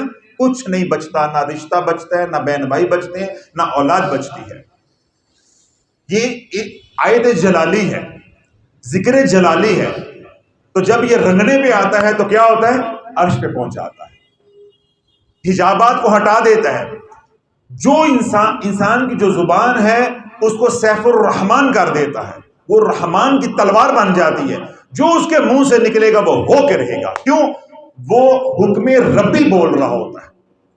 اور اللہ نہ کرے اگر اعمال اس ترتیب ان شرائط کے ساتھ نہ کیے جائیں یا کسی کی صحبت اور ذمہ داری کے ساتھ نہ کیے جائیں تو پھر اللہ والو اس میں جلالی اور اس دور میں ذکر جلالی اس دور میں، اور وہ بھی سید الآیات آیات کی سردار اس دور میں، جس میں اللہ رب العزت نے 9 اسماء الحسنہ کو ظاہری بیان کیا ہے اور 9 اسماء الحسنہ کو مخفی طور پہ بیان کیا ہے۔ یہ قرآن کی واحد آیت مبارکہ آیت الکرسی، جس کے اندر 18 اسماء الحسنہ ہے۔ تو بندہ تو اللہ کے ایک اسم کی، ایک تجلی کی، ایک ذرہ اس کی خیرات کو برداشت نہیں کر سکتا۔ سیدنا موسیٰ علیہ السلام کا سارا واقعہ ہمارے سامنے، ایک تجلی ہی تو تھی، لیکن جب کسی اللہ والے کی صحبت ہوتی ہے، میرے شیخ رحمۃ اللہ نے یہی بات تو فرمائی مقالات حکمت کے اندر کہ جس کرم کو ترستے رہے، برسوں ترستے رہے کہ کب ہوگا کب ہوگا، پھر فرماتے جب ہونے پہ آیا تو 100 بار ایک دن میں ہوا۔ یعنی ایک زندگی اعمال کرتے کرتے کرتے کرتے، میں نے ابھی فکرہ کیا بولا تھا اگر یاد رہا ہو، کہ اعمال کرتے رہو، اللہ بتا بھی دے گا، اللہ یاد آ گیا فکرہ۔ اب شیخ کیا فرما رہے ہیں کہ جس عمل کو یا جس کرم کو میں برسوں ترستا رہا کہ کاش ہمارے اوپر بھی ہو، کاش ہمارے اوپر بھی ہو، تو جب پھر ہونے پہ آیا تو پھر کیا ہوا، دن میں 100 بار ہوا۔ فلولو سیدنا موسیٰ علیہ السلام کے اوپر ایک تجلی پڑی، وہ نبی ہیں، نبی ہیں، ان کا اتنا اعلیٰ مقام، اللہ کے کلیم ہیں، لیکن حالت غیر ہو گئے۔ آپ کے جو رفقا تھے، پیروکار تھے، وہ بھی بے ہوش ہو گئے۔ لیکن حضور علیہ السلام کا کرم اپنی امت کے اوپر ایسا ہے کہ ایک دن میں 100 بار تجلی پڑتی ہے، لیکن اللہ ولیوں کو برداشت کی طاقت عطا فرما دیتا ہے۔ لیکن یہاں سے یہ نقطہ اخذ نہیں کرنا کہ یہاں کے ولیوں کا مقام کلیم سے زیادہ ہے۔ اللہ بولو یہ شر کا دور ہے۔ آج کل کیا ہوتا ہے، وہ نیٹ سے اتنا فکرہ کاٹ لیتے ہیں، پھر وہ میں اڈی اڈی جاواں ہوا دے نال، پھر بات کو کہیں اور دے اور ہی لے جاندے نے۔ تو اللہ پاک اس کفر سے بھی بچائے۔ یہ وہ حرکتیں ہیں جب زندگی اعمال پہ نہیں ہوگی، پھر یہ کام ہوں گے، پھر یہ شیطانی کام ہوگا کہ آپ نے یوں نہیں یوں کہا تھا، یوں نہیں یوں کہا تھا۔ میں بلکہ ایک صاحب ہے، وہ مجھے یہ صاحب میرے سامنے ہمارے سامنے یہ بیٹھے ریاض چودھری ریاض صاحب، بالکل ہو اس طرح ان کی سفید داڑھی، وہ مجھ سے پوچھ رہے ہوں کہ شوگر کا آپ نے علاج بتایا ہے، شوگر کا علاج تو یہ سب جھوٹ ہے، شوگر کا تو یہ علاج ہی نہیں ہے، شوگر کا تو علاج اپنی خوراک اچھی رکھو اور باغ دوڑ کرو، ورزش کرو۔ میں نے کہا میرے کملی والے نے بات ارشاد فرمائی ہے کہ سورۃ فاتحہ کے اندر تمام بیماریوں کی شفا ہے۔ اب مجھے بتا، میں تیری بزرگی کو دیکھا ہوں یا حضور علیہ السلام کی کملی کو دیکھوں، میں کیا کہوں؟ تو مجھے کس آزمائش میں ڈال رہا ہے؟ میں تیرے سے کیا بحث کروں؟ تو عمر کے اس حصے پہ ہے، میں تجھے کیا سمجھاؤں گا؟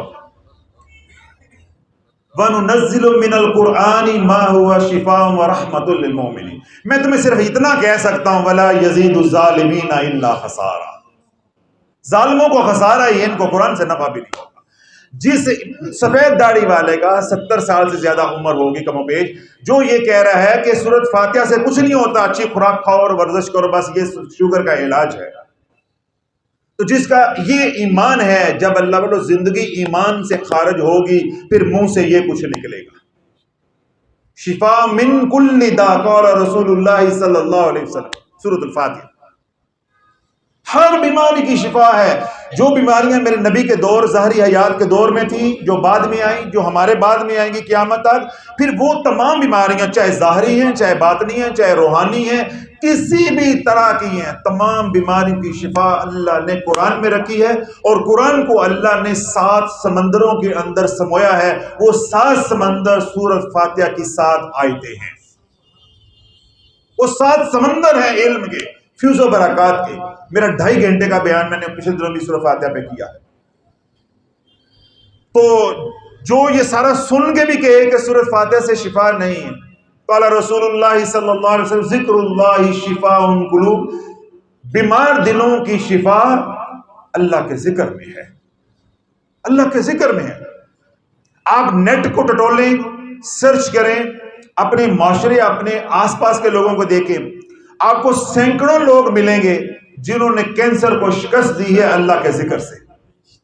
آپ کو سینکڑوں نہیں، سینکڑوں لفظ چھوٹا ہے، ہزاروں لفظ چھوٹا ہے، لاکھوں لوگ ملیں گے جنہوں نے سورۃ الرحمن کے ذریعے کینسر کو شکست دی ہے۔ بتاؤ میں جھوٹ بول رہا ہوں؟ اللہ والو یہ نیٹ کا دور ہے، سوشل میڈیا کا دور ہے، اب یہاں یہ کونسلیں نہیں چل سکتے کہ لوگوں کو گمراہ کرو کہ یہ ایسے نہیں ہوتا، یہ ایسے نہیں ہوتا. اب تو ہر بات کا اس میں ثبوت آ جاتا ہے. اگر قرآن جو ہے شفا کا دعویٰ کر رہا ہے تو اللہ نے انسانی علم کو بھی اس ارتقائی منازل طے کروا کے اس مقام پہ پہنچا دیا کہ آج آپ ثبوت دے سکتے ہیں. ہزاروں مریض آپ کو نیٹ پہ اپنی کہانیاں انہوں نے لکھی ہوئی ہیں، وہ بتائیں گے ہم نے سورہ رحمان سنی اور ہمیں یوں شفا ہوئی. تو قرآن کی حقانیت کے چلتے پھرتے معجزے کم و بیش آج ہر شہر میں ہیں، ہر محلے میں ہیں، ہر گلی کے اندر ہیں. اور الحمدللہ آپ حضرات یہاں خانقاہ تشریف لے کے آتے ہیں، آپ کو اعمال کی ترغیب دیتے ہیں. آج بھی میں نے بیان اسی موضوع پہ کیا ہے. اس کا مقصود اور مطلوب کیا ہوتا ہے کہ ہم اللہ کا ذکر کرنے والے بات. جب اللہ کا ذکر کریں گے یہ ذکر ہمیں دیگر اعمال کے اوپر بھی لے آئے گا. جب ہم اعمال والے بن جائیں گے تو پھر کیا ہو جائے گا؟ ہم کامیاب ہو جائیں گے. تو اللہ رب العزت جو ہے جو کہا سنا اس پہ عمل کی توفیق عطا فرمائے.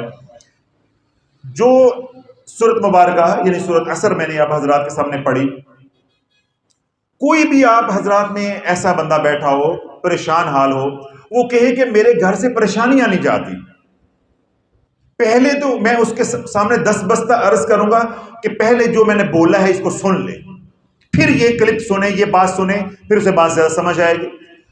کہ تاکہ اگر وہ پریشانیاں اللہ کی نافرمانی کی وجہ سے ہیں تو پھر بھائی نافرمانی چھوڑنی پڑے گی، گناہ چھوڑنے پڑیں گے.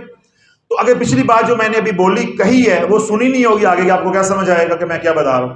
تو کوئی بھی شخص ایسا ہو جو یہ کہے کہ میرے گھر سے پریشانیاں نہیں جاتی، ایک مصیبت ختم ہوتی ہے تو دوسری شروع ہو جاتی ہے، بیماریاں ہیں، گھر میں لڑائی جھگڑے ہیں، دنگا فساد ہے، رزق کی تنگی ہے، شرکا جینے نہیں دیتا، دشمنیاں ہیں، جائیداد پہ قبضے کرتے ہیں، تھانہ کچہری ہے، یعنی من جملہ جتنے بھی مسائل ہیں، چاہے وہ روحانی ہیں، جادو کی صورت میں ہیں، چاہے وہ ظاہری مسائل ہیں جو فی زمانہ آج کل، یا کوئی ظاہری بیماری ہے چاہے روحانی بیماری، کسی بھی قسم کا مسئلہ ہے، اللہ والو یہی سورہ مبارکہ چھوٹی سی سورت ہے، 3 آیتوں ہے. والعصر ان الانسان لفی خسر الا الذین آمنوا وعملوا الصالحات وتواصوا بالحق وتواصوا بالصبر. بتاؤ اس پہ میں نے چبا چبا کے پڑھی ہے، اس پہ کتنا وقت لگ گیا؟ 21 مرتبہ یہ سورہ مبارکہ بسم اللہ شریف کے ساتھ پڑھیں اور اول و آخر صرف 3 بار درود پاک، جون سا مرضی درود ابراہیم پڑھیں یا جون سا بھی آپ پڑھیں، کوئی قید نہیں ہے. جس شخص نے 21 بار سورۃ عصر اول و آخر 3 بار درود پاک بعد نماز فجر پڑھ لی، اللہ کی عزت کی قسم ہے اللہ اس کی 3 دنیا سیدھی کر دے گا. کون سی دنیا؟ 3. جس دنیا میں رہ رہے ہو اللہ کوئی غم نہیں آنے دے گا. اگر مر گئے اللہ اس دنیا میں کوئی غم یعنی قبر میں کوئی غم نہیں آنے دے گا. اور تیسری دنیا حشر میں اللہ نشر نہیں ہونے دے گا بلکہ کرم کر دے گا. تو موت تو کسی دن بھی آ سکتی ہے، اس کا کوئی وقت ہمیں بتایا تو نہیں گیا نا، تو اللہ ہی کو معلوم ہے. جس نے سورۃ عصر بعد نماز فجر جس دن پڑھی ہوگی 21 بار اول و آخر 3 بار درود پاک پڑھ کے آسمان کی طرف ایسے کر کے پھونک مار دیں، اس کے بعد اپنے ہاتھوں پہ پھونک مار کے جہاں جہاں تک ہاتھ جاتا ہے اس کو کر لیں. اس کو کہتے ہیں بدنی حصار. اس کو کیا کہتے ہیں؟ بدنی حصار. یہ میرے نبی کی عطا ہے. اے مسلمان تو اتنا بے شرم ہو گیا ہے، آگے سے ہمیں کہتے ہیں یہ کہاں لکھا ہوا ہے. اب کس کس کو ہم بندہ سمجھائے یہ کہاں لکھا ہوا ہے؟ تو دیکھتا ہے جیو، تو دیکھتا ہے بلو پرنٹ ننگی فلمیں، وہاں میرے نبی کا راج تو نہیں، میرے نبی کا طریقہ تو نہیں بتایا جائے گا. تو علماء کے پاس جا، مشائخ کے پاس جا، قرآن پڑھ، حدیث پڑھ، تجھے پتا چلے کہ بدنی حصار کیا ہوتا ہے، روحانی حصار کیا ہوتا ہے. یہ پیروں نے ایجاد نہیں کیا، یہ میرے نبی کی عطا ہے، کملی والے کی عطا ہے.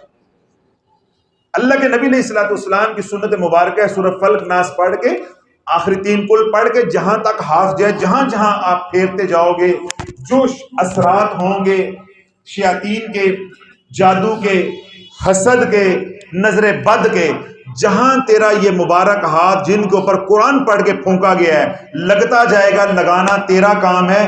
شیطان کے اثرات کو، جناتی اثرات کو، کالی نظر کے اثرات کو جلانا تیرے رب کا کام ہے. بتاؤ اس میں کس پیر کے پاس آپ نے جانا ہے، کس افلاطون کے پاس آپ نے جانا ہے علاج کروانے کے لیے؟ اصل میں اللہ والوں جو مسئلہ بنا ہوا ہے ہماری کمائی حرام کی ہے. تو میرے شیخ رحمۃ اللہ علیہ بات شاہ فرماتے تھے کہ نالی کی اینٹ نالی میں لگتی ہے، مسجد میں نہیں لگ سکتی، اور مسجد کی اینٹ مسجد میں لگے گی، مسجد کے واش روم میں بھی نہیں لگ سکتی، بیت الخلاء میں بھی نہیں لگے گی۔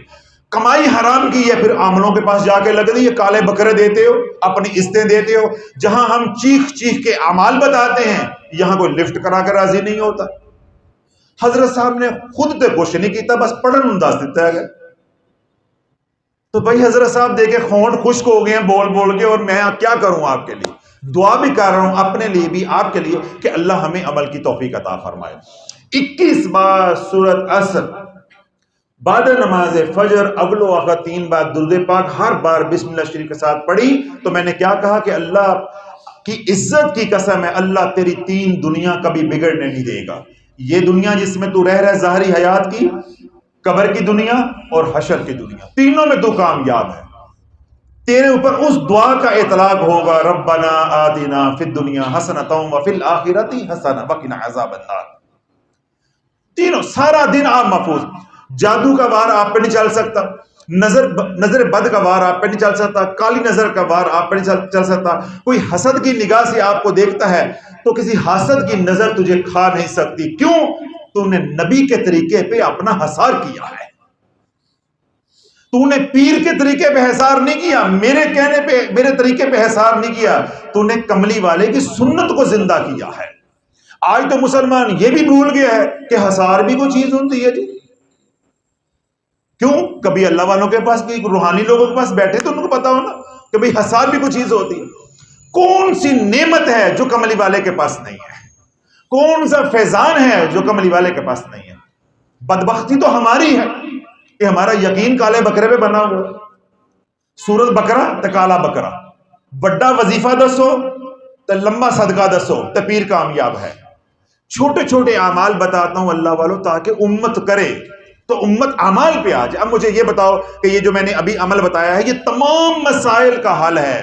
رشتوں کی بندش ہے، یہ عمل کرو، بیماری ہے یہ عمل کرو، رزق کی تنگی ہے یہ عمل کرو، گھر میں لڑائی جھگڑے فساد ہیں بیماریاں ہیں یہ عمل کرو، تھانہ کچہری کی پریشانیاں ہیں تو یہ عمل کرو، اسی طرح آپس میں رنجشیں ہیں، دشمنی ہے کسی کے ساتھ تو یہ عمل کرو، یا آپ کو کسی پہ شک ہے کہ فلاں آدمی میرے پہ جادو کرتا ہے تو تب بھی یہ عمل کرو، اور اگر اللہ نے سکھی رکھا ہوا ہے تو سکھوں میں برکتیں کے لیے یہ عمل کرو۔ اللہ ان سکھوں کو دوام بخشے گا، مزید آگے کو لے کے چلے گا۔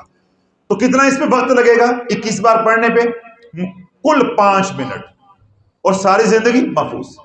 اور اسی طرح بعد نماز عشاء اگر آپ نے 21 بار کر لیا تو اللہ ساری رات آپ کو دن چڑھتے تک یعنی فجر تک محفوظ ہے۔ یہ 2 وقت کا حصار ہے، 2 وقت کا حصار ہے۔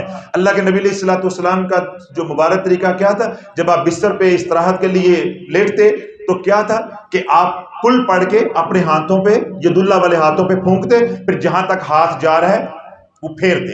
اور جن دنوں میں اللہ کے نبی علیہ الصلوۃ والسلام بیمار ہوتے، کوئی تکلیف ہوتی، مزاج شریف جو ہے وہ نہ ہوتا ایسا، تو اما عائشہ فرماتی ہیں کہ میں کل پڑھ کے تو ہاتھ اپنا نہیں ہاتھ نبی کا پھیرتی تھی،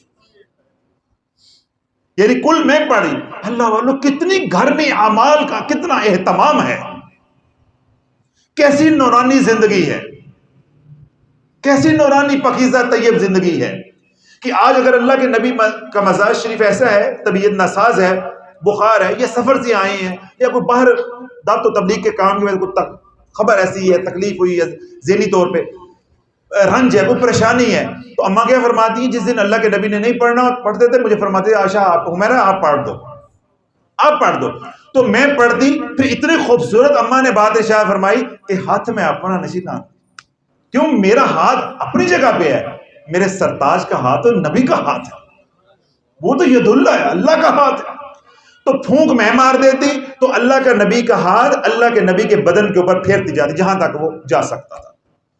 تو اللہ والوں یہ اہتمام، یہ طیب زندگی، یہ مبارک زندگی جب ہمارے گھروں میں آئے گی تو وہاں میاں بیوی کی لڑائی ہوگی، وہاں رنجشیں ہوں گی۔